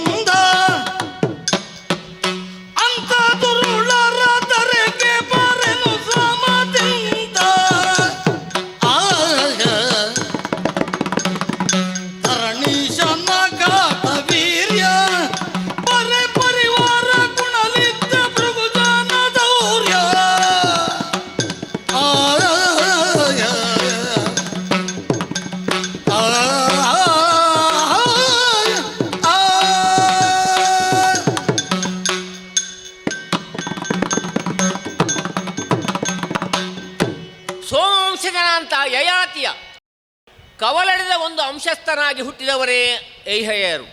ಐಹಯರು, ಹೌದು ಹೌದು. ಐಹಯರಲ್ಲಿ ಕೃತವೀರ್ಯ ಪುತ್ರನಾದಂತಹ ಕಾರ್ತವೀರ್ಯ ಹುಟ್ಟುವಾಗಲೇ ಒಂದು ರೀತಿಯಲ್ಲಿ ವಿಕಲಾಂಗತೆಯನ್ನು ಹೊಂದಿದವಂತ ಆತನಿಗೆ ಬ್ರಾಹ್ಮಣ ದತ್ತಾತ್ರೇಯರ ಮುಖಾಂತರ ಅಥವಾ ಬ್ರಾಹ್ಮಣ್ಯದ ಮುಖಾಂತರವೇ ತನ್ನದ್ದಾದಂಥ ಆತ್ಮೋನ್ನತೆಯನ್ನು ಕಂಡುಕೊಂಡವ. ಸಹಸ್ರ ಬಾವುಗಳನ್ನು ಹೊಂದಿ ಇದು ಮಾತ್ರವಲ್ಲ, ಲೋಕದಲ್ಲಿ ತನ್ನದ್ದಾದಂತಹ ಖ್ಯಾತಿಯಿಂದಲೇ ಅನೇಕ ಯಜ್ಞಯಾಗಾದಿಗಳನ್ನು ಪೂರೈಸಿದಂತಹ ಮಹಾನುಭಾವ ಕಾರ್ತವೀರ್ಯ. ಹಾಗೆಂದುಕೊಂಡು ಒಂದು ದಿನ ಮಹರ್ಷಿಗಳಾದಂತಹ ಜಮದಗ್ನಿ ಆಶ್ರಮಕ್ಕೆ ಬಂದಾಗ ಜಮದಗ್ನಿ ಔದಾರ್ಯವನ್ನು ಇಂದಾಗಿ ಆತನಿಗೆ ಭೋಜನವನ್ನು, ಆತನು ಮತ್ತು ಆತನದ್ದಂತಹ ಚತುರಂಗ ಸೇನೆಗೆ ಭೋಜನವನ್ನು ಉಣಬಡಿಸಿದಂಥವರು. ಮತ್ತೆ ಕಾರ್ತವೀರ್ಯ ಅರ್ಜುನ ಏನು ಮಾಡಿದ? ಲೋಭತನದಿಂದ ಇಂತಹ ಕಾಮಧೇನುವಿನ ವಿರಿಚಯವನ್ನು ತಿಳಿದಂತಹ ಆತ ತನಗೆ ಕೊಡಬೇಕೆಂದು ಪೀಡಿಸಿದಾಗ ಕೊಡಲಲ್ಲೇ ಎಂದಂತಹ ಜಮದಗ್ನಿಯ ಕತ್ತನ್ನೇ ಕುತ್ತಿಕೊಂಡಂತಹ ಅಂತಹ ಸ್ವಾರ್ಥದಿಂದ ಇರುವಂತಹ, ಅಂತಹ ಮೋಸಗಾರರಂತಹ, ಅಂತಹ ವಂಚಕರಿರುವಂತಹ ದರೆಗೆ ನಾನು ಬರಲಾರೆ ಬರಲಾರೆ ಬರಲಾರೆ. ಅಮ್ಮ, ಕಾರ್ತವೀರ್ಯನ ಕಥೆ ನನಗೂ ಗೊತ್ತುಂಟು. ಅನ್ಯಾಯ ಮಾಡಿದ್ದಾನೆ, ಹೌದು. ಯಾವಾಗ ಬ್ರಾಹ್ಮಣರನ್ನು ವಹಿಸ್ತಾನೋ ಅದು ಅವನಿಗೆ ಅಂತ್ಯಕಾಲ ಅಂತಲೇ ದತ್ತಾತ್ರೇಯರೇ ಹೇಳಿದ್ದಾರಂತೆ. ಅನ್ಯಾಯ ಮಾಡಿದ್ದು ದೊಡ್ಡ ಸಂಗತಿಯಲ್ಲ, ಅನ್ನ ಉಂಡ ಮನೆಗೆ ಅನ್ಯಾಯ ಮಾಡಿದ್ದು ದೊಡ್ಡ ಸಂಗತಿಯಲ್ಲಿ. ಶಬಲೆಯನ್ನು ಎಳೆದೊಯ್ಯುವುದಕ್ಕೆ ನೋಡಿದ, ಜಮದಗ್ನಿ ಎದುರು ಬಂದಾಗ ಅವನನ್ನು ಕೊಲ್ಲುವಂತಹ ಸ್ಥಿತಿಯೂ ಆಯಿತು. ಆಮೇಲೆ ಅವನ ಮಕ್ಕಳು ಬಂದು, ಆದರೆ ಅವ ಉಳಿದನೋ ಇಲ್ಲ. ಯಾರ ಅನ್ಯಾಯವನ್ನು ಮಾಡಿದನೋ ಅವನನ್ನು ಅದೇ ಜಮದಗ್ನಿಯ ಮಗ ಪರಶುರಾಮ ಕೊಲ್ಲಿಲ್ವೋ? ಕೊಂದಿದ್ದಾನೆ. ಪರಿಣಾಮದಲ್ಲಿ ಹಾಗೆ ಆಗಿದೆ. ಹಾಗಿದ್ರೆ ಅವನಿಗೆ ತಕ್ಕ ಶಿಕ್ಷೆಯಲ್ಲಿ ಆಯಿತು ಅಂತ ಲೆಕ್ಕ. ಯಾರು ಗರ್ವಿಷ್ಠರಾಗಿ ವರ್ತನೆ ಮಾಡುತ್ತಾರೋ, ಇನ್ನೊಬ್ಬರ ವಿತ್ತಾಪಹಾರ ಮಾಡುತ್ತಾರೋ ಅಂಥವರಿಗೆ ಒಂದಲ್ಲ ಒಂದು ರೀತಿಯಲ್ಲಿ ಶಿಕ್ಷೆ ಆಗುತ್ತದೆ ಎನ್ನುವುದಕ್ಕೆ ಕಾರ್ತವೀರ್ಯನೇ ಸಾಕ್ಷಿ. ಆದರೆ ಅಮ್ಮ, ಭೂಲೋಕದಲ್ಲಿರುವಂಥ ಮನುಷ್ಯರು ತಪ್ಪು ಮಾಡುವುದು ಸಹಜ. ಓಹೋ, ನಡೆಯವರೆಡವದೆ ಕುಳಿತವರೆಡಹುವರೆ ಅಂತ ಒಂದು ಮಾತುಂಟು. ಹಾ ಹಾ ಹಾ ನಡೆದಾಡುವ ಮಂದಿ. ಹಾ, ಆದರೆ ದೇವಲೋಕದಲ್ಲಿರುವವರು ಹಾರಾಡುವುದಲ್ವ, ನೆಲದಲ್ಲಿ ಅವರ ಕಾಲು ನಿಲ್ಲುವುದಿಲ್ಲ. ಇಲ್ಲ ಇಲ್ಲಿ ಉಂಟಲ್ಲಮ್ಮ, ಏನು ಏನು ನಿಮ್ಮವನೇ ಮಾಡಿದಾನಲ್ಲ. ಯಾರು? ಗುರುವಾಗ ಯಾದು ಪುತ್ರನಲ್ಲಿ ಹಾ, ಈ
ಅಮ್ಮ, ಮಹರ್ಷಿಗಳೇ, ಸುರಧೇನುವಾದಂತಹ ಕಾಮಧೇನುವನ ಕುಮಾರಿ ನೀನು. ಹೌದು. ಸುರಭಿ ಜಾತೆ ಅಲ್ವಾ? ಆಹಾ, ಸುರರು ಅಂದರೆ ಏನು? ಯಾವಾಗಲೂ ಸುಮನಸ್ಕರು ಅಂತ ಅರ್ಥ. ಹಾ, ಇನ್ನೊಬ್ಬರ ಬಗ್ಗೆ ಕೆಟ್ಟದನ್ನು ಹೇಳುವವರಲ್ಲ. ಹಾ, ಈಗ ಮರ್ತ್ಯರಾದರೆ ಹಾ, ಛಿದ್ರಾನ್ವೇಷಣೆ ಮಾಡ್ತಾರೆ. ಹೌದು. ಒಬ್ಬನ ಹುಳುಕನ್ನು ಇದ್ದ ಹಾಗೆ ಹೇಳಿದರೆ ಸರಿಯದು, ಸರಿಯದು. ಆದರೆ ಅವನ ಎಲ್ಲ ಗುಣಗಳನ್ನು ಬಿಟ್ಟು ಕೇವಲ ಅವನ ಹುಳುಕನ್ನೇ ಹುಡುಕಿದ್ರೆ ಅಂಥವರಿಗೆ ಛಿದ್ರಾನ್ವೇಷಿಗಳು ಅಂತ ಹೇಳುವುದು. ಹೌದೌದು, ಗುಣಗ್ರಾಹಿಗಳಲ್ಲ ಅಂತ ಅಲ್ಲ. ಹಾಗಾಗಿ ಆ ಉದ್ದೇಶವನ್ನೇ ಈಗ ನೀನು ಆಡಿದ್ದಿ ಅಂತ ನನಗೆ ಅನ್ನಿಸ್ತದೆ. ಹೌದೌದು. ಲೋಕದಲ್ಲಿ ಎಲ್ಲರೂ ಕರ್ತವೀರ್ಯನಾಗಿ ಇಲ್ವಲ್ಲ. ಇಲ್ಲ ಇಲ್ಲ. ಹಾಗಂತ ದೇವಲೋಕದಲ್ಲಿರುವವರು ಎಲ್ಲರೂ ಕೂಡ ಸುಬಗರೆಯೋ? ಅಲ್ಲ, ನನ್ನ ಲೆಕ್ಕದಲ್ಲಿ ಹಾಗೆ ಸುಮನಸ್ಕರ ಅಂತ ನೀನೇ ಹೇಳಿದ್ಯಲ್ಲ. ಈಗ ಕೈಯಲ್ಲಿ ಒಂದು ತೋರು ಬೆರಳುಂಟು, ಅದು ಒಬ್ಬನನ್ನು ತೋರಿಸಿದ್ರೆ ಉಳಿದ 4 ಬೆರಗು ಅದು ಬಗ್ಗಿ ಇರುವುದಲ್ವಾ? ಹೌದೌದು. ಅದು ನಮ್ಮ ಕಡೆಗೆ ಬಂದು ತನ್ನ ಚಾರಿತ್ರ್ಯವನ್ನು ಆತ ಉಳಿಸಿಕೊಂಡೇ ಮತ್ತವರ ಮೇಲೆ ಬೆರಳಿಟ್ಟು ತೋರಿಸಬೇಕು, ಬೆಟ್ಟು ಮಾಡುತ್ತದೆ. ಹೌದು. ಈಗ ಇಲ್ಲಿಯೇ ಆಗಿದೆ ಅಲ್ಲ. ಏನಾಗಿದೆ? ಯಾವನನ್ನು ಸುರಾಧಿಪತಿ ಅಂತ ನೀವೆಲ್ಲ ಗೌರವಿಸ್ತೀರೋ ಅಂತಹ ಇಂದ್ರ ಮಾಡಿದಂತಹ ತಪ್ಪು 1 2 ನಿನ್ಗೆ ಗೊತ್ತುಂಟಾ? ಏನು? ಪ್ರಹ್ಲಾದನ ಬಳಿಗೆ ಹೋದದ್ದು. ಆದಿದೈತ್ಯರಾದ ಹಿರಣ್ಯಾಕ್ಷ ಹಿರಣ್ಯ ಕಶ್ಯಪರು ಅವರು ದುಷ್ಟರೇ. ಆದರೆ ದುಷ್ಟರಲ್ಲಿಯೂ ಕೂಡ ಒಳ್ಳೆಯವರು ಇರ್ತಾರೆ ಎನ್ನುವುದಕ್ಕೆ ಹಿರಣ್ಯ ಕಶ್ಯಪುವಿನ ಮಗನಾಗಿ ಪರಮಹರಿಭಕ್ತನಾಗಿ ಹುಟ್ಟಿದವ ಪ್ರಹ್ಲಾದರಾಯ. ಹೌದು. ಓಂ ನಮೋ ಭಗವತೆ ವಾಸುದೇವ ಅಂತ ಹೇಳಿದಲ್ವಾ? ಧ್ರುವನೇ ಹೇಳಿದ ಮಾತದ್ದು. ಹೌದೌದು. ಅಂಥ ವಾಸುದೇವ ನಾಮ ಮೊದಲಿಗೆ ಉಚ್ಚಾರ ಆದದ್ದು ಪ್ರಹ್ಲಾದನ ಬಾಯಿಯಲ್ಲಿ. ನಾರಸಿಂಹನನ್ನು ಸ್ತುತಿ ಮಾಡಿದ್ದು. ಅಂಥ ಲೋಕೋತ್ತರ ಭಕ್ತನಾಗಿರತಕ್ಕಂಥ ಪ್ರಹ್ಲಾದ ಪರಮಹರಿಭಕ್ತನಾಗಿ ನಿರತ ಹರಿವಾಸರವನ್ನೇ ಆಚರಿಸಿಕೊಂಡು ಲೋಕಕ್ಕೆ ಸೌಶೀಲ್ಯ ಅಂದರೆ ಏನು, ಸದ್ಗುಣ ಅಂದರೆ ಏನು ಎನ್ನುವುದನ್ನು ಪಾಠ ಮಾಡಿಕೊಂಡಿದ್ದವ. ಹೌದು. ಕೇಳಿದವರಿಗೆ ಇಲ್ಲ ಅಂತ ಏನು ಹೇಳಲಿಲ್ಲ. ಇಲ್ಲ ಇಲ್ಲ. ಅಂತಹ ಪ್ರಹ್ಲಾದರಾಯ ಆಶ್ರಮದಲ್ಲಿರುವಂತಹ ಹೊತ್ತಿಗೆ ಈ ದೇವೇಂದ್ರ ಒಂದು ಸಲ ಹೋದದ್ದು ಗೊತ್ತುಂಟು ನಿನಗೆ? ಕೇಳಿದ್ದೇನೆ. ದೇವೇಂದ್ರನಾಗಿಯೇ ಹೋಗ್ತಾ ಇದ್ರೆ ಅಂಥದ್ದೇನು ನಡೀಲಿಕ್ಕೆ ಸಾಧ್ಯ ಇರಲಿಲ್ಲ. ಇಲ್ಲ. ಆದರೆ ಇವ ಕಪಟವನ್ನು ಇಟ್ಟುಕೊಂಡೇ ಹೋದ, ಕಪಟ ವೇಷವನ್ನು ಮಾಡಿಕೊಂಡು ಹೋದ. ಬ್ರಾಹ್ಮಣ ವೇಷಧಾರಿ ಹೋಗಿ ನಾನೊಬ್ಬ ಬ್ರಹ್ಮಚಾರಿ ಇದ್ದೇನೆ, ನಿಮ್ಮ ಅಂತೆವಾಸಿಯಾಗಿ ಶಿಷ್ಯನಾಗಿ ಒಂದಷ್ಟು ಕಾಲ ಆಶ್ರಮದಲ್ಲಿ ಇರಬೇಕು ಅಂತ ಹೇಳಿದ. ಪ್ರಹ್ಲಾದರೆ ಸತ್ಯ ಅಂತ ನಂಬಿದ. ಶಿಷ್ಯನಾಗಬೇಕು ಎನ್ನುವ ಹಾಗೆ ಕೇಳಿಕೊಂಡಾಗ ಆಯಿತು ಅಂತ ಶಿಷ್ಯತ್ವವನ್ನು ಅಂಗೀಕರಿಸಿದ. ಅವನಿಂದ ಬೇಕಾದ್ದನ್ನೆಲ್ಲ ಕಲ್ತ, ವೇದಾಂಗನೆಲ್ಲ ಕಲ್ತ. ಕೊನೆಗೆ ಅವನಿಗೆ ಸಂತೋಷ ಆಗಿ, ನಿನ್ನ ಸೇವೆಯಿಂದ ಸುಪ್ರೀತನಾಗಿದ್ದೇನೆ, ಏನು ಬೇಕು ನಿನಗೆ? ಔದಾರ್ಯದಿಂದ ಕೇಳಿದ್ದು ಹೌದಪ್ಪ. ಅಲ್ವಾ? ಹ್ಮ್ ಆಗ ಏನು ಯೋಚನೆ ಮಾಡಬೇಕಿದ್ದೀವ? ತನಗೆ ಗುರುವಾಗಿರತಕ್ಕಂಥ ಪ್ರಹ್ಲಾದನಿಗೆ ಯಾವುದೇ ರೀತಿಯಲ್ಲೂ ಕೂಡ ಆಪತ್ತು ಉಂಟಾಗದ ರೀತಿಯಲ್ಲಿ ತನಗೆ ಬೇಕಾದನ್ನು ಕೇಳಬೇಕು. ಇವ ಬೇಕಾಗಿ ಕೇಳಿದ್ದಲ್ಲ, ಅವನಿಗೆ ಇರಬಾರ್ದು, ಮತ್ತೆ ಅವ ಹಾಳಾಗಬೇಕು ಎನ್ನುವ ಕಾರಣಕ್ಕಾಗಿ ಪ್ರಹ್ಲಾದನ ಶೀಲವನ್ನೇ ಕೇಳಿದ, ಶೀಲಾಪಹರಣ ಮಾಡಿದ. ಒಂದು ಶೀಲ ಹೋದರೆ ಒಬ್ಬ ಮನುಷ್ಯನಿಗೆ ಆಗಲಿ ಯಾರಿಗೇ ಆಗಲಿ ಶೀಲ ಇಲ್ಲದೇ ಇದ್ರೆ ಅವ ಬದುಕಿ ಪ್ರಯೋಜನ ಉಂಟಾ? ಇಲ್ಲ ಇಲ್ಲ. ಶೀಲ ಇಲ್ಲದೇ ಇದ್ದವರು ಏನು ಹೇಳ್ತಾರೆ ಪ್ರಪಂಚ? ಅಂತಹ ಪರಮ ಹರಿಭಕ್ತರಾಗಿರತಕ್ಕಂತಹ ಪ್ರಹ್ಲಾದರಾಯನಲ್ಲಿಯೇ ಶೀಲ ಇಲ್ಲದ ಹಾಗೆ ಮಾಡಬೇಕು ಎನ್ನುವ ದುರ್ಬುದ್ಧಿ ಬಂದ್ರೆ ಅವನಷ್ಟು ಕೆಟ್ಟವರು ಬೇರೆ ಯಾರಿದ್ದಾರೆ? ಮುನಿವರ, ಓ ನಿಮ್ಮ ಮಾತಿಗೆ ಒಂದು ಮಾತಿನ ಒಂದು ವಾಕ್ಯದ ಒಂದು ಸಮಜಾಯಿಷಿಯನ್ನು ಅನ್ಕೊಡ್ತೇನೆ. ಸರಿ. ಆದಿದೈತ್ಯರೆನಿಸಿಕೊಂಡಂತಹ ಕಶ್ಯಪು ಮತ್ತು ಹಿರಣ್ಯಾಕ್ಷರನ್ನು ಮುಂದಕ್ಕೆ ಇಟ್ಟುಕೊಳ್ಳೋಣ. ಏನದು? ಅವರು ಪೂರ್ವದವರು. ಹೌದು. ಮಧ್ಯದಲ್ಲಿ ಪ್ರಹ್ಲಾದ ಬಂದ, ಆ ನಂತರ ಬಂದವರು ಪ್ರಹ್ಲಾದನ ಆನಂತರ ಬಂದ ವಿರೋಚನ. ಹೌದು. ಇವರೆಲ್ಲ ಯಾಕೆ ನಾನು ಈ ಮಾತನ್ನು ಹೇಳ್ತಾ ಇದ್ದೇನೆ? ಪ್ರಹ್ಲಾದ ಓರ್ವ ಒಬ್ಬ ಮನೆಯ ಯಜಮಾನ ಓರ್ವ ಸಜ್ಜನನಾಗಿದ್ರೆ ಸಾಕಾಗುವುದಿಲ್ಲ. ಅವನ ಸಜ್ಜನಿಕೆಯ ಲಾಭವನ್ನು ಅವನ ಸಂತಾನದವರು ಪಡ್ಕೊಂಡ್ರೆ ಇದು ಇಲ್ಲಿ ಪ್ರಮುಖವಾದಂತಹ ವಿಷಯ. ಪ್ರಹ್ಲಾದ ಒಳ್ಳೆಯವನೇ, ದೇವತೆಗಳಿಗೂ ಕೂಡ ಒಂದು ಕಾಲದಲ್ಲಿ ಉಪಕಾರವನ್ನೇ ಮಾಡಿದಂತಹ ಮಹಾನುಭಾವ ಎಂಬಿತ್ಯಾದಿ ವಿಷಯಗಳನ್ನು ನೆಗಲ್ತೇನೆ, ಆತನಿಗೆ ಹೊಂದಿಕೊಳ್ಳೋಣ. ಆ ನಂತರದಲ್ಲಿ ಬಂದವರೆಲ್ಲರೂ ದುಷ್ಟವರೇ. ಇವನದ್ದಂತಹ ಸೌಶೀಲ್ಯದ ಸದುಪಯೋಗವನ್ನು ಪಡೆಕೊಂಡದ್ದು ಯಾರು?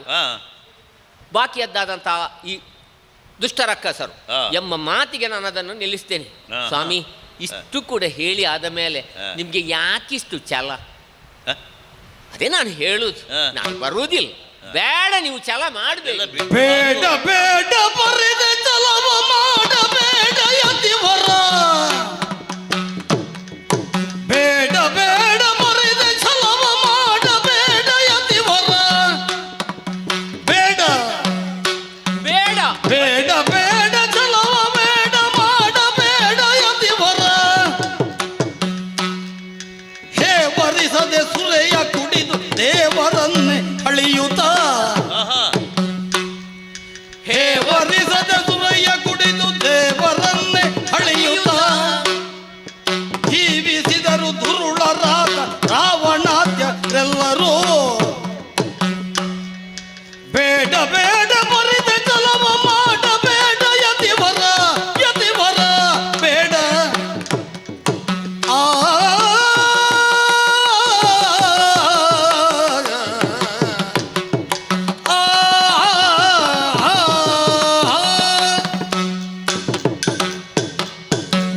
ಮಹರ್ಷಿಗಳೇ, ಒಂದು ಪ್ರಜ್ಞೆ ನಿಮ್ಗೆ ಸದಾ ಇರಬೇಕು. ಏನು?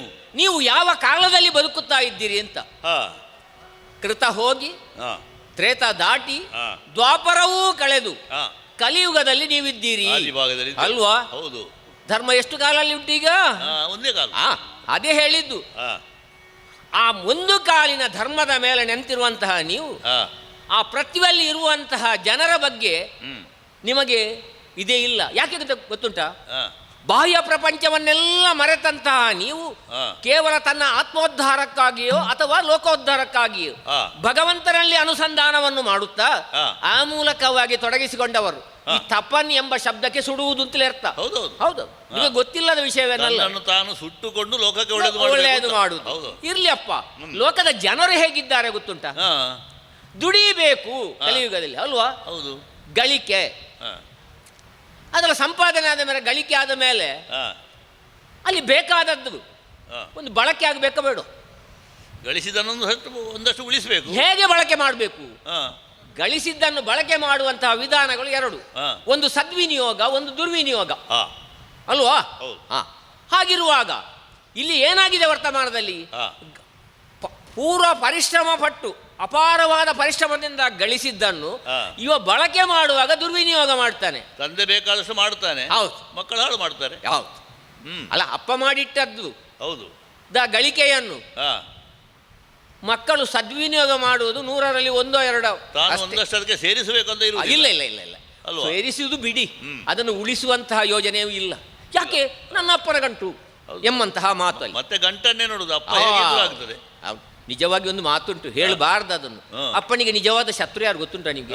ಶ್ರೀಮಂತ ಅಪ್ಪನಿಗೆ ಹೌದೌದು ಅವನ ಮಕ್ಕಳೇ ಶತ್ರು. ಅದಕ್ಕೆ ಏನು ಗಂಟು ಕಟ್ಟಿ ಇಟ್ಬಾರದು ಅಂತ ಹೇಳುದು. ಹೌದು ಹೌದು. ಅಲ್ವಾ? ಲೋಕದಲ್ಲಿ ಎಷ್ಟು ಬೇಕೋ ಅಷ್ಟು ಕಟು ಸತ್ಯ, ನಿಜವಾಗಿ ಲೋಕ ಒಪ್ಪಿದಂತಹ ಸತ್ಯ ಅದು. ಇವನಿಗೆ ಗೊತ್ತುಂಟು ಇವ ಯಾವಾಗ ಹೋಗ್ತಾನೆ, ನನಗೆ ಯಾವಾಗ ಇದು ಸಿಗ್ತದೆ ಅಂತ. ಅದೇ ಅವನದ್ದಾದಂತ ನೀನು ಇರ್ಲಿ. ಇವನು ಗಳಿಸಿದ್ದನ್ನು ದುರ್ವಿನಿಯೋಗ ಮಾಡಿ ಸುರೆಯಲ್ಲಿ ಸುರೆ ಕುಡಿದವನ ಅವಸ್ಥೆ ಮತ್ತೆ ಅದು ಹೇಳಿ ಪ್ರಯೋಜನವಿಲ್ಲ.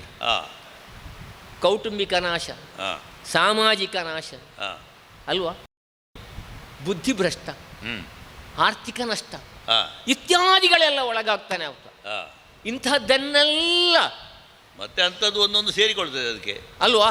ಸ್ವಲ್ಪ ಅಂತ ಕುಡಿಯುವುದು. ಹೌದು, ಮೊದಲು ಅದನ್ನು ಕುಡಿದವ, ಆಮೇಲೆ ಅದೇ ಅವನನ್ನು ಕುಡಿಯುವುದು. ಹೌದು ಅಲ್ವಾ. ಆ ಸುರೆಯನ್ನೆಲ್ಲ ಕುಡಿಯುತ್ತಿರುವಂತಹ ಆ ಭೂಲೋಕದಲ್ಲಿ ಮತಿಭ್ರಷ್ಟರಾದವರ ಊರಿಗೆ ನಾನು ಬರಬೇಕಾ? ಅಮ್ಮ, ಈ ಲೋಕದವರು ದುರಾಚಾರಿಗಳು, ಹೌದು, ಸುರಾಪಾನಿಗಳು ಅಲ್ವಾ. ಹೌದೌದು, ಬೇಡದನ್ನೆಲ್ಲ ಮಾಡ್ತಾರೆ ಅಂತ ನೀನು ಹೇಳುದು. ಈಗ ನೀವು ದೇವಲೋಕದಲ್ಲಿ ಕುಡಿಯುವಂಥದ್ದು, ದೇವಲೋಕದಲ್ಲಿ ಕುಡಿಯುವುದಿಲ್ಲ ಅಂತ ಹೇಳ್ತಾ ಇದ್ದಾರೆ. ಅದು ಅದರ ಮಾಡುವ ವಿಧಾನ ಎಲ್ಲ ನೀವು ಕೇಳಿದ್ರೆ ನಾವು ಕುಡಿಯುತ್ತೇವೆ, ನೀವು ಕುಡಿಯಬಹುದು. ಮೈರೇಯ ಅದೇ ಹೇಳಿದ್ದು, ಸುರಾಪಾನ ಅಲ್ಲ, ಸುರಾಪಾನ ಅಥವಾ ಸೋಮಪಾನ ಅಂತ. ಹೌದು ಹೌದು. ಈಗ ದೇವತೆಗಳು ಅಮೃತ ಕುಡಿದವರಲ್ವಾ. ಈಗ ಹೌದಾ, ದೇವತೆಗಳಲ್ಲಿ ಯಾರು ಕುಡಿದಿದ್ದಾರೆ? ನಿಮ್ಗೆ ಒಂದು ಉದಾಹರಣೆ ಏನಾದ್ರೂ? ಅಮೃತ ಕುಡಿಯುವವರು ಕೂಡ ಇದರ ರುಚಿ ತಾಗಿದ್ರೆ ಬಿಡ್ಲಿಲ್ಲ, ಗೊತ್ತುಂಟ ನಿನಗೆ? ಹೌದಪ್ಪ.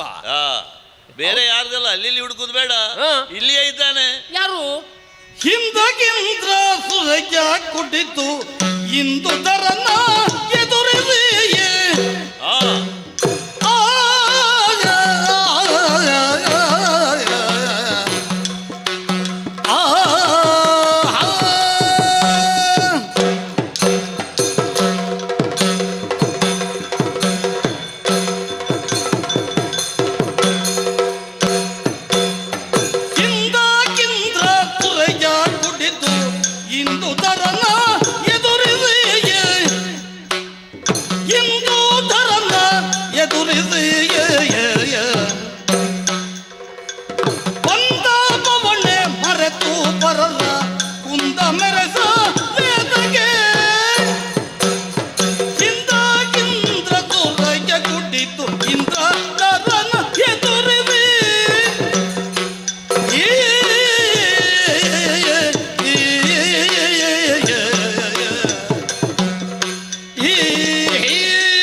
ತಪೋಧನ.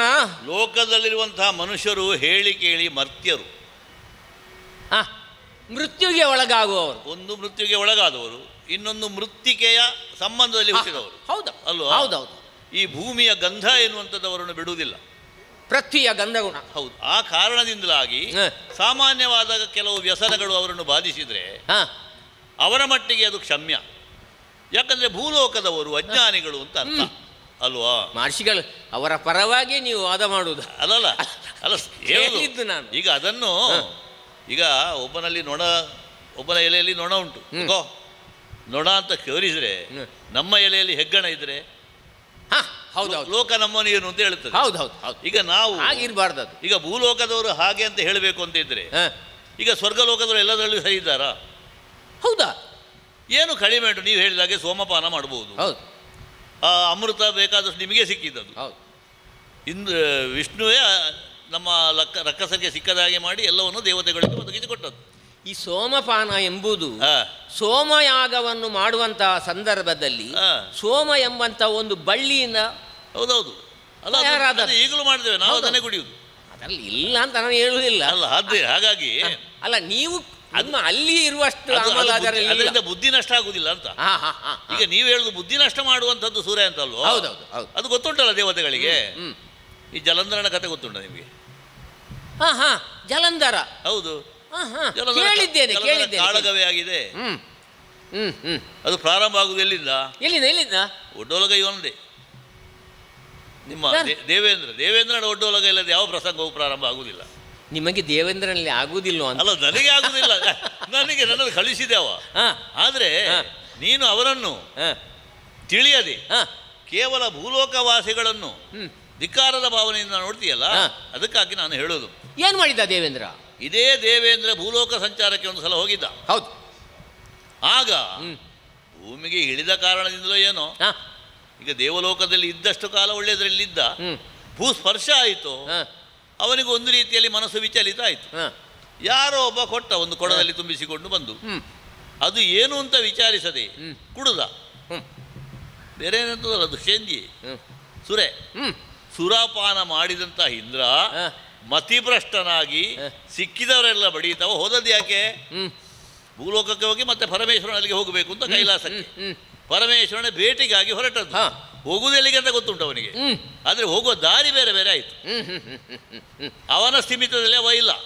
ಯಾವಾಗ ಸುರೆ ಅವನ ಒಡಲನ್ನು ಪ್ರವೇಶ ಮಾಡಿತ್ತು, ಆವಾಗ ಮತಿಭ್ರಷ್ಟನಾದಂಥ ದೇವೇಂದ್ರ ಏನೇನೋ ಮಾತಾಡ್ತಾ, ಏನೇನೋ ಒದರ್ತಾ, ಹೇಗೇಗೋ ಹೋಗಿ ಕೈಲಾಸವನ್ನು ಹೋಗಿ ಸೇರಿದವ ಯಾವತ್ತೂ ಕೂಡ ಅಂತರವನ್ನು ಇಟ್ಟುಕೊಂಡು ಶಿವನಿಗೆ ನಮಸ್ಕಾರ ಮಾಡಬೇಕಾದವರು ದೇವತೆಗಳು ಅಲ್ವಾ. ಪ್ರದೋಷ ಕಾಲದಲ್ಲಿ ಅವ ನರ್ತನ ಮಾಡುವಂಥ ಹೊತ್ತಿಗೆ ದೇವತೆಗಳೆಲ್ಲ ಅಲ್ಲಿ ಹೋಗ್ತಾರೆ ಅಂತ ಲೆಕ್ಕ. ಹೌದು ಅಲ್ವಾ. ಆನಂದ ತಾಂಡವ ಕೈಲಾಸದಲ್ಲಿ ಅದು ಪಾರ್ವತಿ ಪರಮೇಶ್ವರ ಒಟ್ಟು ಸೇರಿ ಮಾಡುವಂಥದ್ದು, ಶೃಂಗಾರವೂ ಆಗ್ತದೆ ಅಲ್ವಾ. ಅಲ್ಲಿಗೆ ಹೋಗುವಾಗ ಇವ ನಿಂತಲ್ಲಿ ನಿಲ್ಲುವುದಿಲ್ಲ. ಕೈಯಲ್ಲಿ ವಜ್ರಾಯುಧ ಹಿಡ್ಕೊಂಡಿದ್ದಾನೆ, ಅದನ್ನು ಸರಿ ಹಿಡ್ಕೊಳ್ಳಿಕ್ಕೂ ಗೊತ್ತಿಲ್ಲ. ಏನು ಮಾಡಿದ ಗೊತ್ತುಂಟು?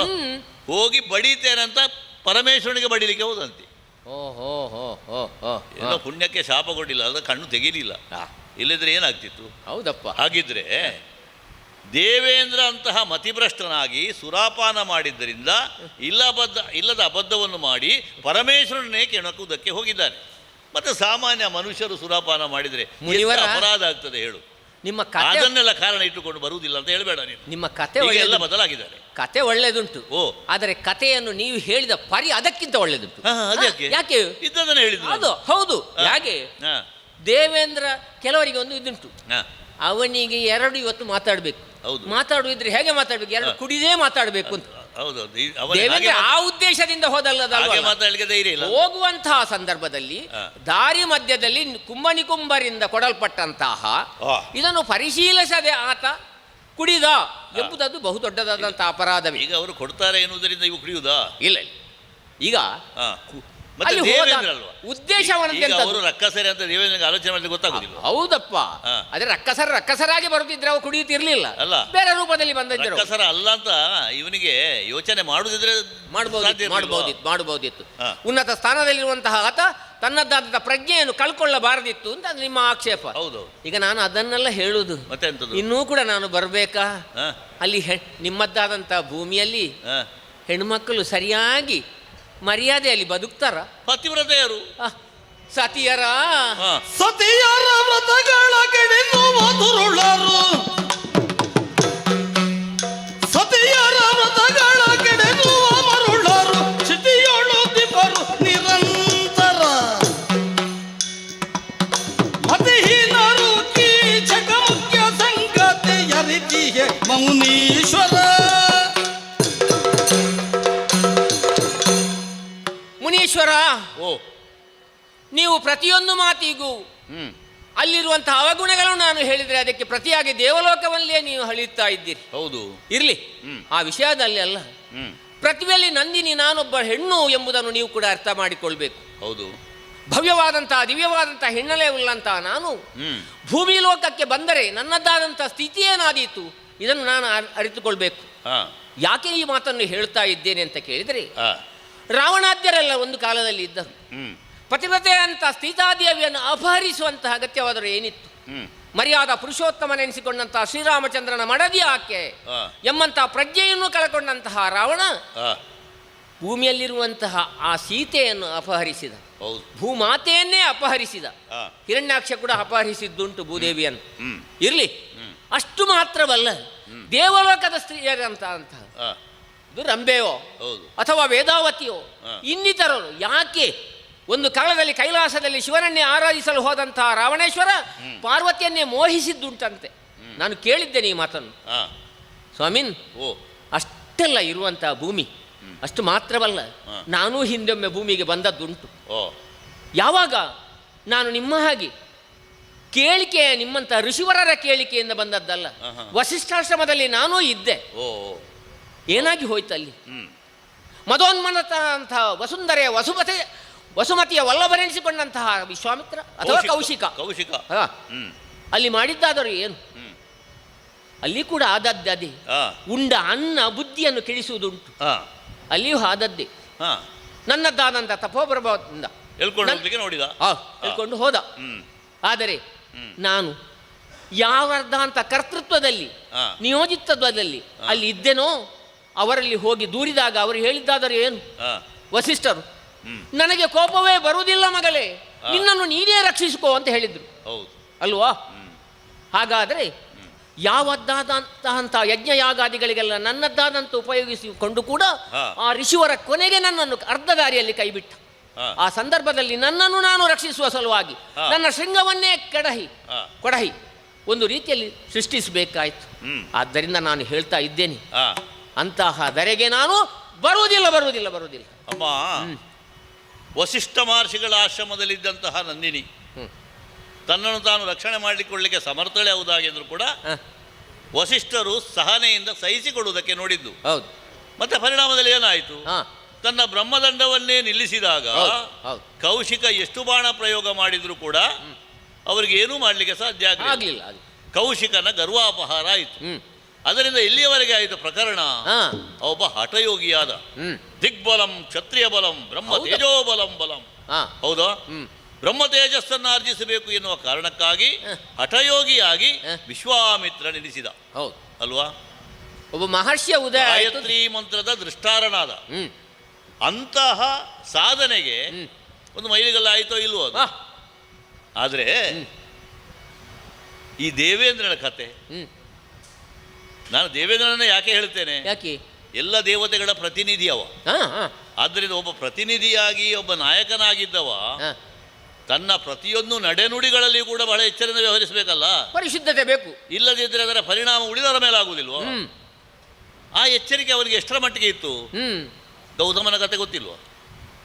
ಗೌತಮರು ಅಹಲ್ಯ ದಾಂಪತ್ಯವನ್ನು ಕೆಡಿಸಿದ ಕತೆ ಗೊತ್ತಿಲ್ವ ನಿನಗೆ? ಹೇಳ್ಬೇಕಾ ನಾನು? ಸ್ವಲ್ಪ ಹೇಳಿದ್ರೆ ಒಳ್ಳೇದದು. ಗೌತಮ ನರಸಿಗ ಬಯಸಿ ಮಹೇಂದ್ರನು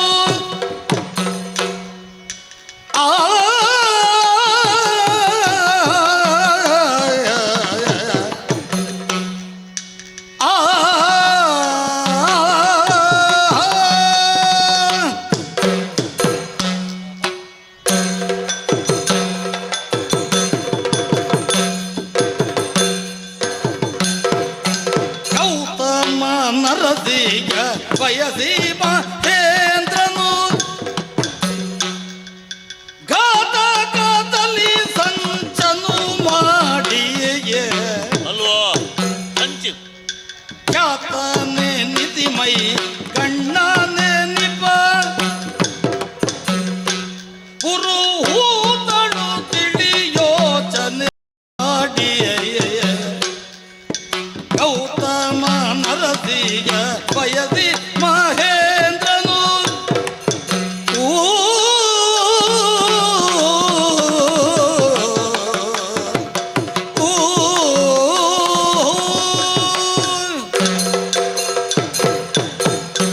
ಅಮ್ಮ ನಂದಿನಿ ದೇವಿ ಬ್ರಹ್ಮನ ಮಗಳಾದಂತಹ ಅಹಲ್ಯಗೆ ಸ್ವಯಂವರ ಆಗುವಾಗ ಅವಳನ್ನು ಮದುವೆ ಆಗಬೇಕು ಅಂತ ಬಯಸಿ ಬಹಳ ಜನ ಬಂದಿದ್ರು.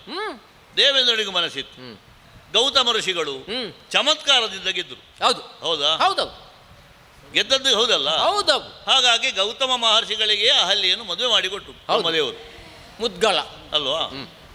ಅದು ಋಣಾನುಬಂಧ. ಹಾಗಾಗಿ ಗೌತಮ ನರಸಿ ಅಹಲ್ಯೆ ಅಂತ ಆಶ್ರಮಕ್ಕೆ ಹೋದಲು. ಆದ್ರೆ ಈ ದೇವೇಂದ್ರ ಏನು ಮಾಡಿದ? ಸೋಲನ್ನು ಅಂಗೀಕರಿಸಲಿಲ್ಲ.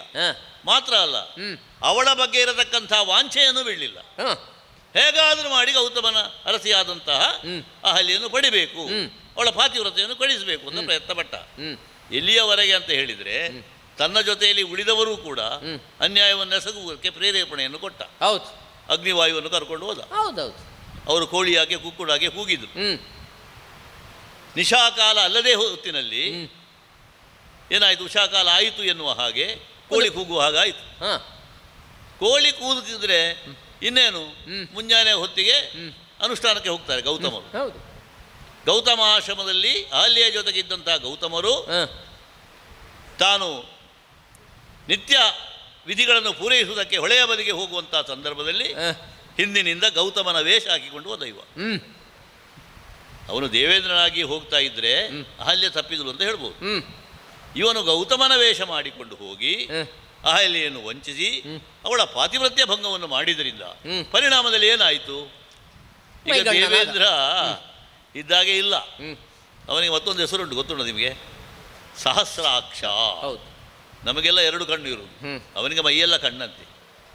ಗೌತಮನ ಶಾಪದಿಂದ ಹಾಗಾಯಿತು. ಆದರೆ ಒಂದು ಉಪಕಾರ ಮಾಡಿದ, ಅವನಿಗೆ ಮಾತ್ರ ಕಂಡ್ರೆ ಸಾಕು, ಉಳಿದವರಿಗೆ ಕಾಣುವುದು ಬೇಡ ಅಂತ. ಹೌದಪ್ಪ. ಹಾಗೆ ದುರಾಚಾರನಾಗಿರತಕ್ಕಂತಹ ಅಹಲ್ಯಾಚಾರನಾದಂತಹ ದೇವೇಂದ್ರ ಇರುವ ದೇವಲೋಕ ಪೂರ್ತಿ ಪವಿತ್ರ ಅಂತ ಹೇಳಲಿಕ್ಕೆ ಸಾಧ್ಯ ಇಲ್ಲ. ಭೂಲೋಕವನ್ನು ಹಳಿಯುವಾಗ ಇದನ್ನೆಲ್ಲ ನೆನಪು ಮಾಡಿಕೊಳ್ಬೇಕಮ್ಮ ಮುನಿವರ. ಓ, ಇಂದ್ರ ಗೌತಮರಿಗೆ ಅಹಲ್ಯವು ವರಮಾಲೆಯನ್ನು ಹಾಕುತ್ತಿರುವಂತಹ ಸಂದರ್ಭದಲ್ಲಿ ಹೌದು, ಒಂದು ಓರ ನೋಟದಿಂದ ಅಹಲ್ಯ ಇಂದ್ರನನ್ನು ನೋಡಿದ್ದಳಂತೆ. ಅಲ್ಲ, ಒಂದು ಮಾತು ನಾವು ಯಾರು ಇರಲಿಲ್ಲ. ಅಲ್ಲ, ಒಂದು ಅದು ಮತ್ತೊಂದು ಅಹಲ್ಯ ಎಡೆಗೆ ಇಂದ್ರ ಸಾಗಿದಂತಹ ಆ ಸಂದರ್ಭದಲ್ಲಿ ಒಂದು ರೀತಿಯಲ್ಲಿ ಬೆಳಕನ್ನೇ ಸೃಷ್ಟಿ ಮಾಡಿ ಗೌತಮರೇನು ಸಾಮಾನ್ಯವೋ ತನ್ನಿಂದಲೇ ನಿರ್ಮಾಣಗೊಂಡಂತಹ ಗೋದಾವರಿಗೆ ಅನುದಿನವೂ ಹೋಗುವವರು. ಹೌದು, ಸಾಮಾನ್ಯರಲ್ಲ. ಇರಲಿ, ಇಂದ್ರನ ಆ ಅಹಲ್ಯೆಯಲ್ಲಿ ಒಂದು ರೀತಿಯಲ್ಲಿ ಒಡಂಬಡಿಕೆಯಿಂದಲೇ ಅವರು ಕೂಡಿದ್ದರು ಎಂಬುದು ಕೂಡ ಒಂದು ರೀತಿಯಲ್ಲಿ ಮಾತುಂಟು. ಅವರಿಗೆ ಬೇಕಾದಾಗೆ ಸಮರ್ಥನೆ ಮಾಡ್ತಾರೆ. ಇರ್ಲಿ, ನಾವು ಯಾರದನ್ನು ನಾನು ಆ ಬಗ್ಗೆ ಹೆಚ್ಚಿನದ್ದಾದಂತ ಒಂದು ಹುಡುಗಿ ಈಗ ಮೊದಲು ಪ್ರಣಯ ಇಂಥದ್ದೇ ಇರಲಿ, ವಿವಾಹ ಪೂರ್ವದಲ್ಲಿ ಏನೇ ಇರಲಿ, ಅದರ ಮೇಲಾದರೂ ಕೂಡ ಯುವ ಜಾಗ್ರತೆಯಿಂದ ಇರಬೇಕಲ್ವಾ? ಅವರ ದಾಂಪತ್ಯವನ್ನು ಗೆಡಿಸೋದಕ್ಕೆ ಹೋಗುದು ಅಮ್ಮ ಈಗ ಚರ್ಚೆ ಮಾಡುವುದಲ್ಲ. ಈಗ ನನಗೆ ಬೇಕಾದ್ದು ಏನು ಗೊತ್ತುಂಟು? ನೀನು ಭೂಲೋಕಕ್ಕೆ ಬರಬೇಕು, ಅಲ್ಲಿರುವಂತಹ ಬರಗಾಲ ಹೋಗಬೇಕು, ಅದಕ್ಕಾಗಿ ಮನಸ್ಸು ಮಾಡಮ್ಮ. ನೀವು ಒಂದಲ್ಲ 11 ಬಾರಿ ಹೇಳಿದರು ಕೂಡ ನಾನು ಭೂಲೋಕಕ್ಕೆ ಬರಲಾರೆ ಬರಲಾರೆ ಬರಲಾರೆ. ಯಾರು ಗೊತ್ತುಂಟ? ಕಂಡ ಪರಶುವೆ ಹೇಳಿ. ಓಹೋ, ಖಂಡ ಪರಶುವೆ ಬರಲೇ, ಖಂಡ ಪರಶುವೆ ಬರಲೇ, ಬಳಿಕ ಕಂಡಲನು ನುಡಿದಿರಲೇ, ನಾ ಬಹುಮಂಡಲಕ್ಕೆ ಬರೆ ಸಂಡಿಗೊಳ ಬೇಡಿರುತ್ತ ಮೊಗತಿರುಹೆ.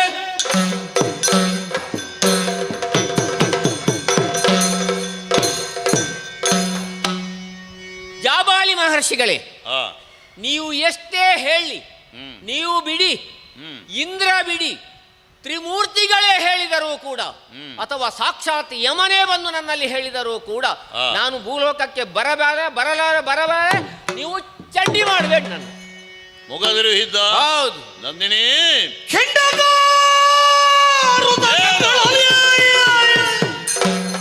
ಕತೆಗೊಂಡು ಮುನಿಯು ಪ್ರಚಂಡ ವಿಲಯ ಪುಂಡ ಮಾಲನ ತೆರದಿ ಗರ್ಜಿಸುತ್ತೆಂದ ನಂದಿನಿಗೆ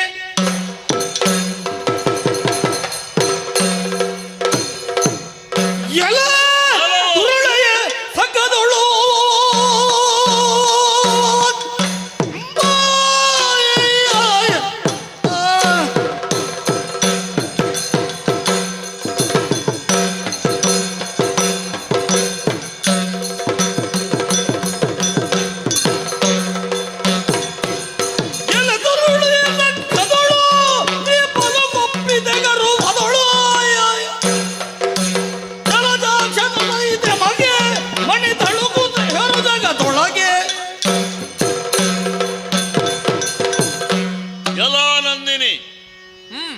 ಕಾಮಧೇನುವಿನ ಮಗಳು ಸುರವಿಜಾತೆ ಪರಮ ಪವಿತ್ರೆ ಅಂತ ತಿಳ್ಕೊಂಡು ಸುರಲೋಕವಾಸಿನಿ ಆದಂತಹ ನಿನಗೆ ಗೌರವವನ್ನು ಕೊಟ್ಟು ನಾನು ಮಾತಾಡಿದೆ. ಅದನ್ನು ಉಳಿಸಿಕೊಳ್ಳುವಂತಹ ಯೋಗ್ಯತೆ ನಿನಗಿಲ್ಲದೆ ಹೋಯಿತು. ಓಹೋ, ನನ್ನ ಆದರಕ್ಕೆ ಗೌರವಕ್ಕೆ ಪಾತ್ರಳು ನೀನಲ್ಲ ಎನ್ನುವುದನ್ನು ನಿನ್ನ ಗರ್ವದಿಂದ, ನಿನ್ನ ಮಾತಿನಿಂದ ನೀನು ದೃಢಪಡಿಸಿದೆ. ಅತ್ಯುನ್ನತೆ ಪತನ ಹೇತು. ನೀನು ಅಮ್ಮ ಅಲ್ಲ, ನೀನು ನಂದಿನಿ ದೇವಿ ಅಲ್ಲ, ದುರುಳೆ ನೀನು. ಓಹೋ, ಸ್ವರ್ಗಲೋಕದಲ್ಲಿರುತ್ತಾ ಸುಮನಸ್ಕಳಾಗಿ ಬಂದವರಲ್ಲಿ ವಿನೀತ ಭಾವದಿಂದ ನಡೆಯಬೇಕಾದಂಥ ಸದ್ಬುದ್ಧಿ ನಿನ್ನಲ್ಲಿ ಸ್ಫುರಿಸಬೇಕಾಗಿತ್ತು. ಅದ್ಯಾವುದೂ ಇಲ್ಲದೆ ಮಾತಿಗೆ ಮಾತನ್ನು ಬೆಳೆಸಿಕೊಂಡು ಇಲ್ಲದ ಕುತರ್ಕಗಳಿಂದ ನನ್ನನ್ನು ದಾರಿಗಡಿಸುವುದಕ್ಕೆ ನೋಡಿದ್ದಿ. ನಾನು ಬಂದಿರುವುದು ನನ್ನ ಸ್ವಯಾರ್ಜಿತವಾಗಿ ನನ್ನ ಸ್ವಂತ ಲಾಭಕ್ಕೆ ಬೇಕಾಗಿ ಅಲ್ಲ, ಲೋಕದ ಕಷ್ಟವನ್ನು ಹೋಗಲಾಡಿಸಬೇಕು ಎನ್ನುವಂಥ ಕಾರಣಕ್ಕಾಗಿ, ನೀನು ಅದರಲ್ಲಿ ನನಗೆ ಸಹಾಯಕರಾಗಬೇಕು ಎನ್ನುವ ಕಾರಣಕ್ಕಾಗಿ ನಿನ್ನನ್ನು ಕರೆದುಕೊಂಡು ಹೋಗುವುದಕ್ಕೆ ಬಂದದ್ದು. ನಿನಗೆ ಮಾತ್ರ ಅಲ್ಲ, ಸಮಸ್ತ ಮುಕ್ಕೋಟಿ ದೇವತೆಗಳಿಗೆ ಒಡೆಯನಾದಂಥ ದೇವೇಂದ್ರ ಅವನೇ ಹೇಳಿದ್ದಾನೆ ಕರ್ಕೊಂಡು ಹೋಗಿ ಅಂತ. ದೇವರಾಜನನ್ನು ಕೂಡ ಧಿಕ್ಕರಿಸುವಷ್ಟು ಗರ್ವ ನಿನಗೆ ಬಂತು ಅಂತ ಹೇಳುವಾಗ ಸ್ವರ್ಗದಲ್ಲಿ ಇರುವುದಕ್ಕೆ ನೀನು ಅರ್ಹಳಲ್ಲ ಎನ್ನುವುದು ಸತ್ಯ. ನೀನು ಭರತ ವರ್ಷವನ್ನು ನಿಂದಿಸ್ತಾ ಇದೆಯೋ, ಭೂಲೋಕವನ್ನು ನಿಂದಿಸ್ತಾ ಇದೆಯೋ. ಪರಮ ಪವಿತ್ರವಾದಂತಹ ಭೂಲೋಕ ಅಂತ ಹೇಳಿದರೆ ಏನು, ಎಂತೆಂಥ ಮಹನೀಯರು ಆಗಿ ಹೋದದ್ದು. ಕ್ರಾಂತದರ್ಶಿಗಳಾದಂಥ ಅನೇಕ ಋಷಿಗಳು ನಿರಂತರ ತಪಸ್ಸನ್ನು ಆಚರಿಸುತ್ತಾ ಲೋಕಕ್ಕೆ ಒಳ್ಳೆಯದನ್ನೇ ಮಾಡಿದವರಿದ್ದಾರೆ. ಶ್ರೀರಾಮನಂಥ ಆದರ್ಶ ಬುರುದರು ಬೆಳಗಿ ಬಾಳಿದಂತಹ ನಾಡು ಅದು ಭರತ ವರ್ಷ. ಅಂಥ ಭರತ ವರ್ಷದಲ್ಲಿ ಅನೇಕ ಮಂದಿ ಗುಣಗಣಿಗಳು ಆಗಿ ಹೋದಂತಹ ನೆಲದಲ್ಲಿ ಇವತ್ತು ದುರಾಚಾರಿಗಳಿದ್ದಾರೆ, ಗರಿಷ್ಠರಿದ್ದಾರೆ, ವಂಚಕರಿದ್ದಾರೆ. ನಾನು ಅಲ್ಲಿಗೆ ಬರುವುದಿಲ್ಲ ಎನ್ನುವ ಹಾಗೆ ಆ ನೆಲವನ್ನು ನೀನು ದೂಷಣೆ ಮಾಡಿದಿ ಅಂತ ಹೇಳಿದರೆ ನೀನು ಸ್ವರ್ಗದಲ್ಲಿ ಇರುವುದಕ್ಕೆ ಅನರ್ಹಗಳು ಅಂತ ಆಯಿತು. ನನ್ನೊಟ್ಟಿಗೆ ನೀನು ಬರುವುದು ಬೇಡ. ಹಾಗಂತ ಸ್ವರ್ಗದಲ್ಲಿಯೂ ನೀನು ಇರುವುದಕ್ಕೆ ನಾನು ಬಿಡುವುದಿಲ್ಲ. ಇಡೀ ಶಾಪ ಅವರಿಗೆ ಹಳೆಯರಾಗಿ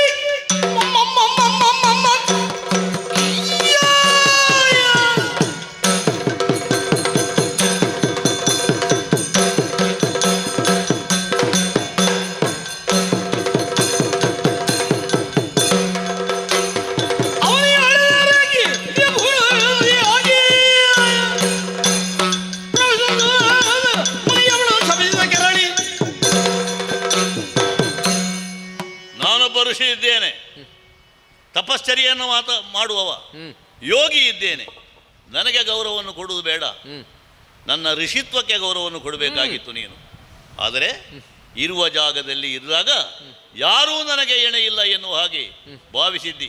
ಸ್ವರ್ಗ ಎನ್ನುವುದು ಶಾಶ್ವತ ಅಂತ ನೀನು ತಿಳಿದಿದ್ದಿ. ಕಲ್ಪವೃಕ್ಷದ ಬುಡದಲ್ಲಿ ಮಲಗಿದವಳು ನೀನು. ಕೇಳಿದ್ದನ್ನು ಕೇಳಿದವರಿಗೆ ಕೊಡುವಂತಹ ಕಲ್ಪವೃಕ್ಷ.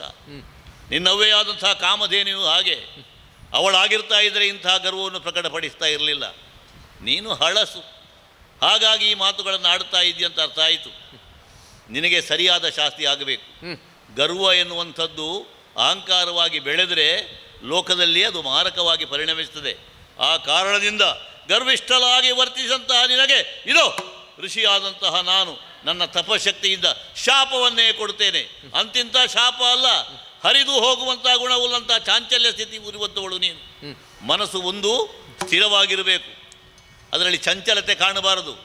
ನೀನು ಅವರನ್ನು ಇವರನ್ನು ದೂಷಿಸ್ತಾ ನೀನೊಬ್ಬಳು ಶುಭಗಳಿದ್ದೀವಿ ಎನ್ನುವ ಹಾಗೆ ಮಾತಾಡಿದೆಯಲ್ಲ, ಹರಿದು ಹೋಗುವ ಗುಣ ನಿನಗಿರಬೇಕು. ಆ ಕಾರಣದಿಂದ ನೀನು ಸ್ವರ್ಗಚ್ಯುತಳಾಗಿ ಭೂಲೋಕದಲ್ಲಿ ನದಿಯಾಗಿ ಹುಟ್ಟಿ ಹೋಗು.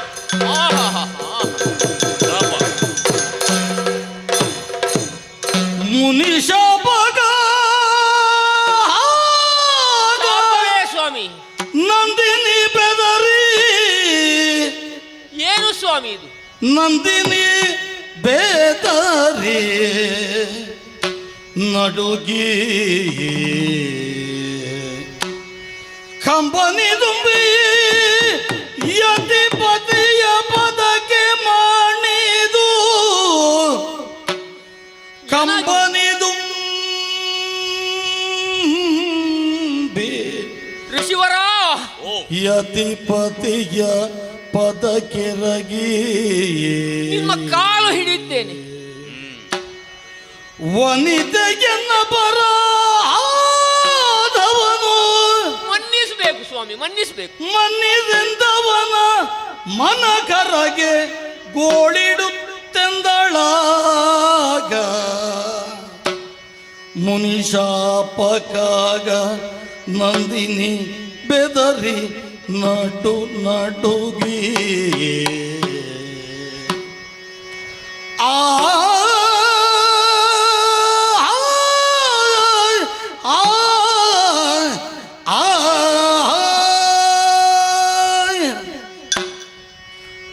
ಸ್ವಾಮಿ, ಈ ರೀತಿಯಾಗಿ ಕಠಿಣವಾದಂತಹ ಶಾಪವನ್ನು ನೀವು ಕೊಡಬಹುದೇ?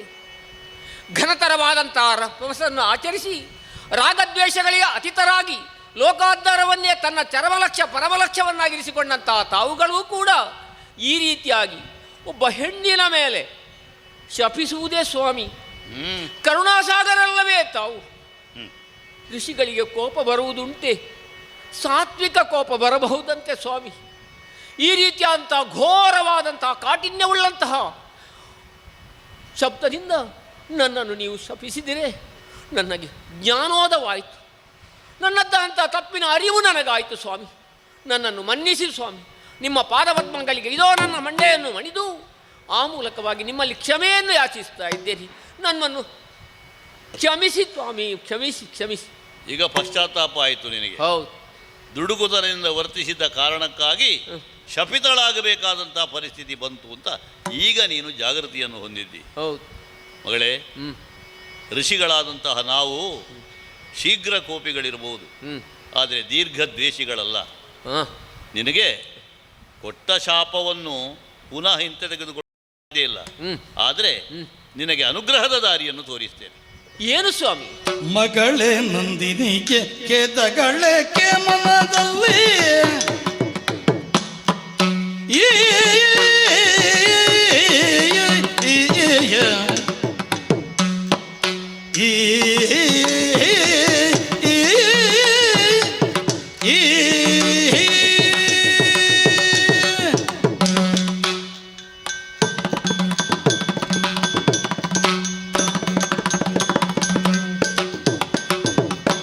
ಮಗಳೇ ನಂದಿನಿಗೆ ಕೇತಗಳೇ ಮನದಲ್ಲಿ ಸುಗುಣಿ ಸಾತ್ವಿಗಳು ನೀನಿರುವೆ. ಮಗಳೇ ಶಾಪವ ಕಾಲ ಗತಿಯೆಂಬರಿದಕ್ಕೆಂದು ಮುಗುದೆಯ ಕಣ್ಣೀರನ್ನು ರಾತ್ರಿ ಮಗಳೇ ನಂದಿನಿಯೇ ಕೇತಗಳೇಕೆ ಮನದಲ್ಲಿ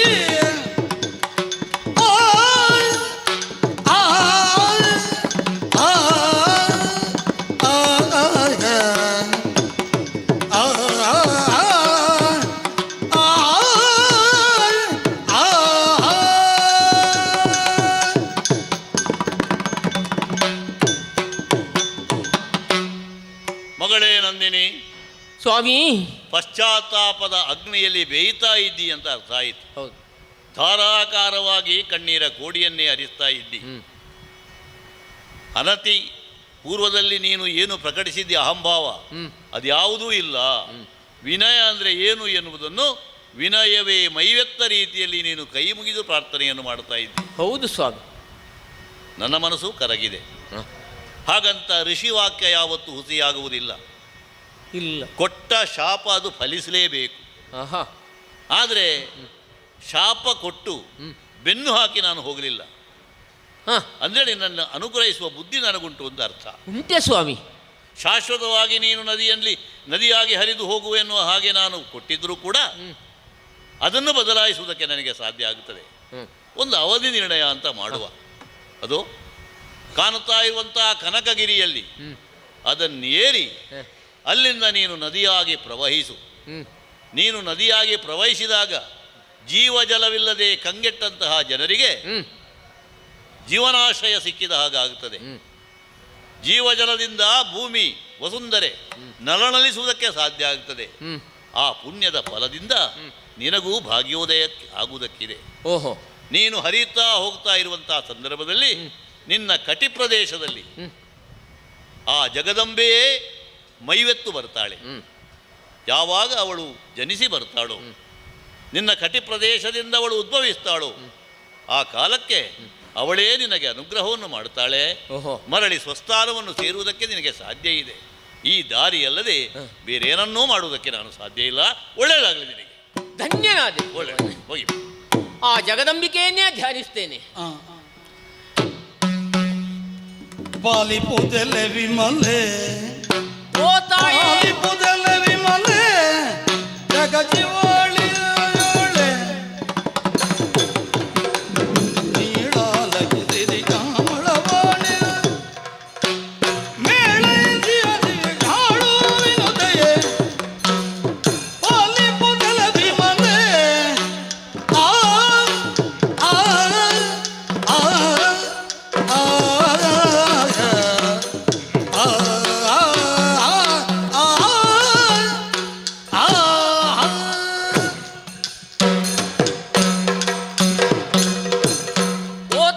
ಸರ್ವೇಶ್ವರಿ ಪರಮೇಶ್ವರಿ ಮಂಗಳಾತ್ಮೆ, ಈ ಋಷಿಶಾಪದಿಂದ ತರಳೆಯಾದಂತಹ ಈ ನಂದಿನಿ ಕಂಗೆಟ್ಟು ಹೋಗಿದ್ದಾಳೆ ತಾಯಿ, ಕಂಗೆಟ್ಟು. ಜಗದಂಬಿಕೆಯಾದಂತಹ ನೀನು, ಕರುಣಾಮಯಿಯಾದಂತಹ ನೀನು ನನ್ನನ್ನು ರಕ್ಷಿಸುತ್ತ ತಾಯಿ, ರಕ್ಷಿಸು. ನನಗೆ ಒದಗಿ ಬಂದಂತಹ ಈ ದುರಿತಕ್ಕೆ, ಕಷ್ಟಕ್ಕೆ ಒಂದು ರೀತಿಯಲ್ಲಿ ಪರಿಮಾರ್ಜನೆಯನ್ನು ಕೊಡು ತಾಯೇ, ಪರಿಮಾರ್ಜನೆಯನ್ನು ಕೊಡು. ಮಗಳೇ ನಂದಿನಿ, ಏಕೋಭಾವದಿಂದ ನನ್ನನ್ನೇ ಸ್ತುತಿಸ್ತಾ ಇದ್ದೀಯಲ್ಲ, ಹೌದು. ನಿನ್ನ ಈ ದುಃಖಕ್ಕೆ ಕಾರಣವೇನು? ನನ್ನಲ್ಲಿ ನಿವೇದಿಸಿಕೊಂಡೇ ಆದರೆ ಪರಿಹರಿಸಿಕೊಡುತ್ತೇನೆ ಮಗಳೇ, ಪರಿಹರಿಸಿಕೊಡುತ್ತೇನೆ. ಆ ಋಷಿವರನಾದಂತಹ ಜಾಬಾಲಿಯಲ್ಲಿ ಒಂದು ರೀತಿಯಲ್ಲಿ ಉದ್ದಟತನದಿಂದ ನಾನು ವರ್ತಿಸಿದ್ದೆ. ಆದ್ದರಿಂದ ಅವರು ನನಗೆ ನದಿಯಾಗಿ ಹರಿಯಲು ಶಾಪವನ್ನು ಕೊಟ್ಟಿದ್ದಾರೆ. ಆದ್ದರಿಂದ ನನಗೆ ಈ ಶಾಪಕ್ಕೆ ಏನಾದರೂ ಒಂದು ಪರಿಮಾರ್ಜನೆಯನ್ನು ಕರುಣಿಸುತ್ತಾಯಿ, ಪರಿಮಾರ್ಜನೆಯನ್ನು ಕಣಿಸು. ಮಗಳೇ ನಂದಿನಿ, ಲೋಕದಲ್ಲಿ ದುಷ್ಟರು ತುಂಬಿಕೊಂಡಿದ್ದಾರೆ ನಿಜ, ಹಾಗಂತ ಸಜ್ಜನರೂ ಇದ್ದಾರೆ ಎಂಬುದನ್ನು ನಾವು ಮರೆಯುವಂತಿಲ್ಲ. ಲೋಕದಲ್ಲಿ ವ್ಯವಹರಿಸುವಾಗ ಸೌಜನ್ಯದಿಂದಲೇ ವ್ಯವಹರಿಸಬೇಕು ಮಗಳೇ. ಜಾಬಾಲಿ ಮುನಿಯು ನಿನ್ನಲ್ಲಿ ಬಲು ವಿನಯದಿಂದ ಕೇಳಿಕೊಂಡದ್ದು, ಧರೆಗೆ ಇಳಿದು ಬಾ ಅಂತ. ನೀನು ಸ್ವರ್ಗದ ಒಕ್ಕದಲ್ಲಿ ಇದ್ದೇನೆ ಎಂಬಂತ ಅಹಂಕಾರದಿಂದ ಇಳೆಯ ಮನುಜರನ್ನು ಬಹಳ ತಾತ್ಸಾರದಿಂದ ನೋಡಿದ ಪರಿಣಾಮವಾಗಿ ಕುಪಿತಗೊಂಡಂತಹ ಮುನಿ ನಿನಗೆ ಶಾಪವನ್ನಿತ್ತಿದ್ದಾನೆ ಮಗಳೇ. ಸತ್ಯ ಸ್ವಾಮಿ. ಮುನಿ ಶಾಪವು ಯಾವತ್ತೂ ಹುಸಿಯಾಗದು ಮಗಳೇ. ಆದ್ದರಿಂದ ಇಳೆಯಲ್ಲಿ ನದಿಯಾಗಿ ಹರಿದು ಹೋಗಬೇಕು ಮಗಳೇ. ಹಾಗಾದ್ರೆ ನನಗೆ ಪರಿಮಾರ್ಜನೆ ಇಲ್ಲವೇ? ಅದಕ್ಕೂ ಒಂದು ದಾರಿ ಉಂಟು ಮಗಳೇ. ಎನ್ನ ಕಟಿ ಪ್ರದೇಶದಿ, ನಿನ್ನ ಕಟಿ ಪ್ರದೇಶದಿ, ಎನ್ನ ಕಟಿ ಪ್ರದೇಶದಿ ಮಗಳಾಗಿ ಜನಿಸುತ್ತನಿ ನದಿಯಾಗಿ ಹರಿಯುತ್ತ, ನದಿಯಾಗಿ ಹರಿಯುತ್ತ ಭೂಜನರ ಸಕಲ ಪಾಪವನ್ನು ತೊಳೆವ ನದಿಯಾಗಿ ಜನಿಸು. ಮರುಗದಿರು ನಂದಿನಿಯೇ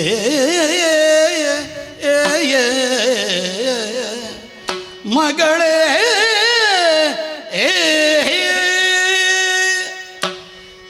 ಮಗಳೇ ನಂದಿನಿ, ಓ ತಾಯೇ, ಮುಂದಕ್ಕೆ ಕನಕಗಿರಿಯಿಂದ ನದಿಯಾಗಿ ನೀನು ಉದ್ಭವಿಸುವ ಹೊತ್ತಿಗೆ ಇಳೆಯಲ್ಲಿ ಇರುವಂತಹ ಹಳ್ಳ ಕೊಳ್ಳಗಳೆಲ್ಲ ತುಂಬಿ ಹರಿದು ಇಳೆಯು ಸಮೃದ್ಧಿಯನ್ನು ಹೊಂದುತ್ತದೆ. ಕನಕಗಿರಿಯಿಂದ ಉದ್ಭವಿಸಿದಂತಹ ನೀನು ಪಶ್ಚಿಮಾಂಬುದಿಯನ್ನು ಸೇರುವವಳಾಗು. ಮುಂದೆ ನಿನ್ನ ಕಟಿ ಪ್ರದೇಶದಲ್ಲಿ ನಿನ್ನ ಮಗಳಾಗಿ ಆವಿರ್ಭವಿಸಿ ಬಂದು ಲೋಕ ಕಲ್ಯಾಣವನ್ನೂ ಮಾಡುವವಳಿದ್ದೇನೆ ನಾನು. ಆ ಹೊತ್ತಿಗೆ ನೀನು ಪಾಪನಾಶಿನಿಯಾಗಿ ಹರಿಯುವಂತೆ ನಿಶ್ಚಿಂತೆಯಿಂದ ಧರೆಗಿಳಿದು ನದಿಯಾಗಿ ಹರಿದು ಬಾ ಮಗಳೇ, ಹರಿದು ಬಾ ಮಗಳೇ, ಹರಿದು ಬಾ ಮಗಳೇ. ಜಗದಂಬಿಕೆ, ನಿನ್ನದ್ದಾದಂತ ಆಶ್ವಾಸನೆಯಿಂದ, ನಿನ್ನದ್ದಾದಂತ ಭಯದಿಂದ ನಾನು ಸಂತೋಷಗೊಂಡಿದ್ದೇನೆ. ಕಾಣುತ್ತಾ ಉಂಟಲ್ಲ ಆ ಆಗಸದಲ್ಲಿ, ಆಗಸದ ಬೀಳ್ಕೊಡೆಯಡಿಗೆ, ಆಗಸದಲ್ಲಿ ಆಗಸದ ಬೀಳ್ಕೊಡೆಯಡಿಗೆ ಸೊಗಸಾಗಿರುವ ಕನಕಾತಿ ಶೃಂಗದಿ, ಕನಕಾದ್ರಿ ಶೃಂಗದಿ ಹೂಗಳಂಜಲಿಯಿಂದ ಪರಶಿವೆಗಾಗ ಮೋಕ್ತದಲ್ಲಿ ಬಾಗಿ ಶಿರವನು, ಬಾಗಿ ಶಿರವನು ಬಂದಳು ಮಾಘ ಶುದ್ಧದ ಪೌರ್ಣಮಿಯ ಶುಭ ದಿನದಿ ನದಿಯಾಗಿ.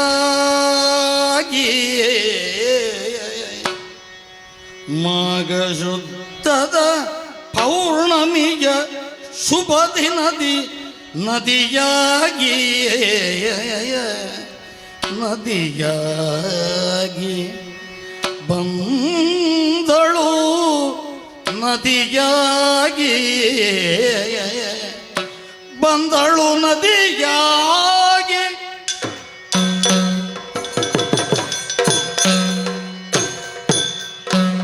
ಅನಂತವಾದಂತಹ ಆಕಾಶದಲ್ಲಿ ಅಡಿಯಲ್ಲಿ ಕಾಣುತ್ತಾ ಇದೆ ಅಂತಲ್ಲ ಕನಕಾದ್ರಿ ಶೃಂಗ.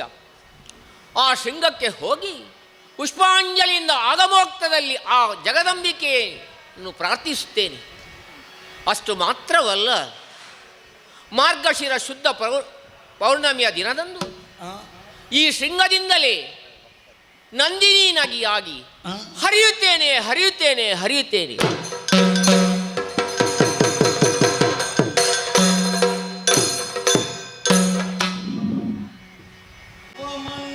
ಮಂಗಳ ಮಾಂಗಲ್ಯೇ ಸರ್ವಮಂಗಳ ಮಾಂಗಲ್ಯೇ ಶಿವೇ ಸರ್ವಾರ್ಥ ಸಾಧಿಕೆ ಶರಣ್ಯೇ ತ್ರಯಂಬಿಕಾ ದೇವಿ ನಾರಾಯಣಿ ನಮೋಸ್ತುತೆ ನಮೋಸ್ತುತೆ ನಮೋಸ್ತುತೆ. ಕರದೊಳು ಪರಶು ಪಶಾಕುಶಧಾರಿಗೆ ಹರುಷಧಿ ಭಕ್ತರ ಹೊರೆ ಬಗೆ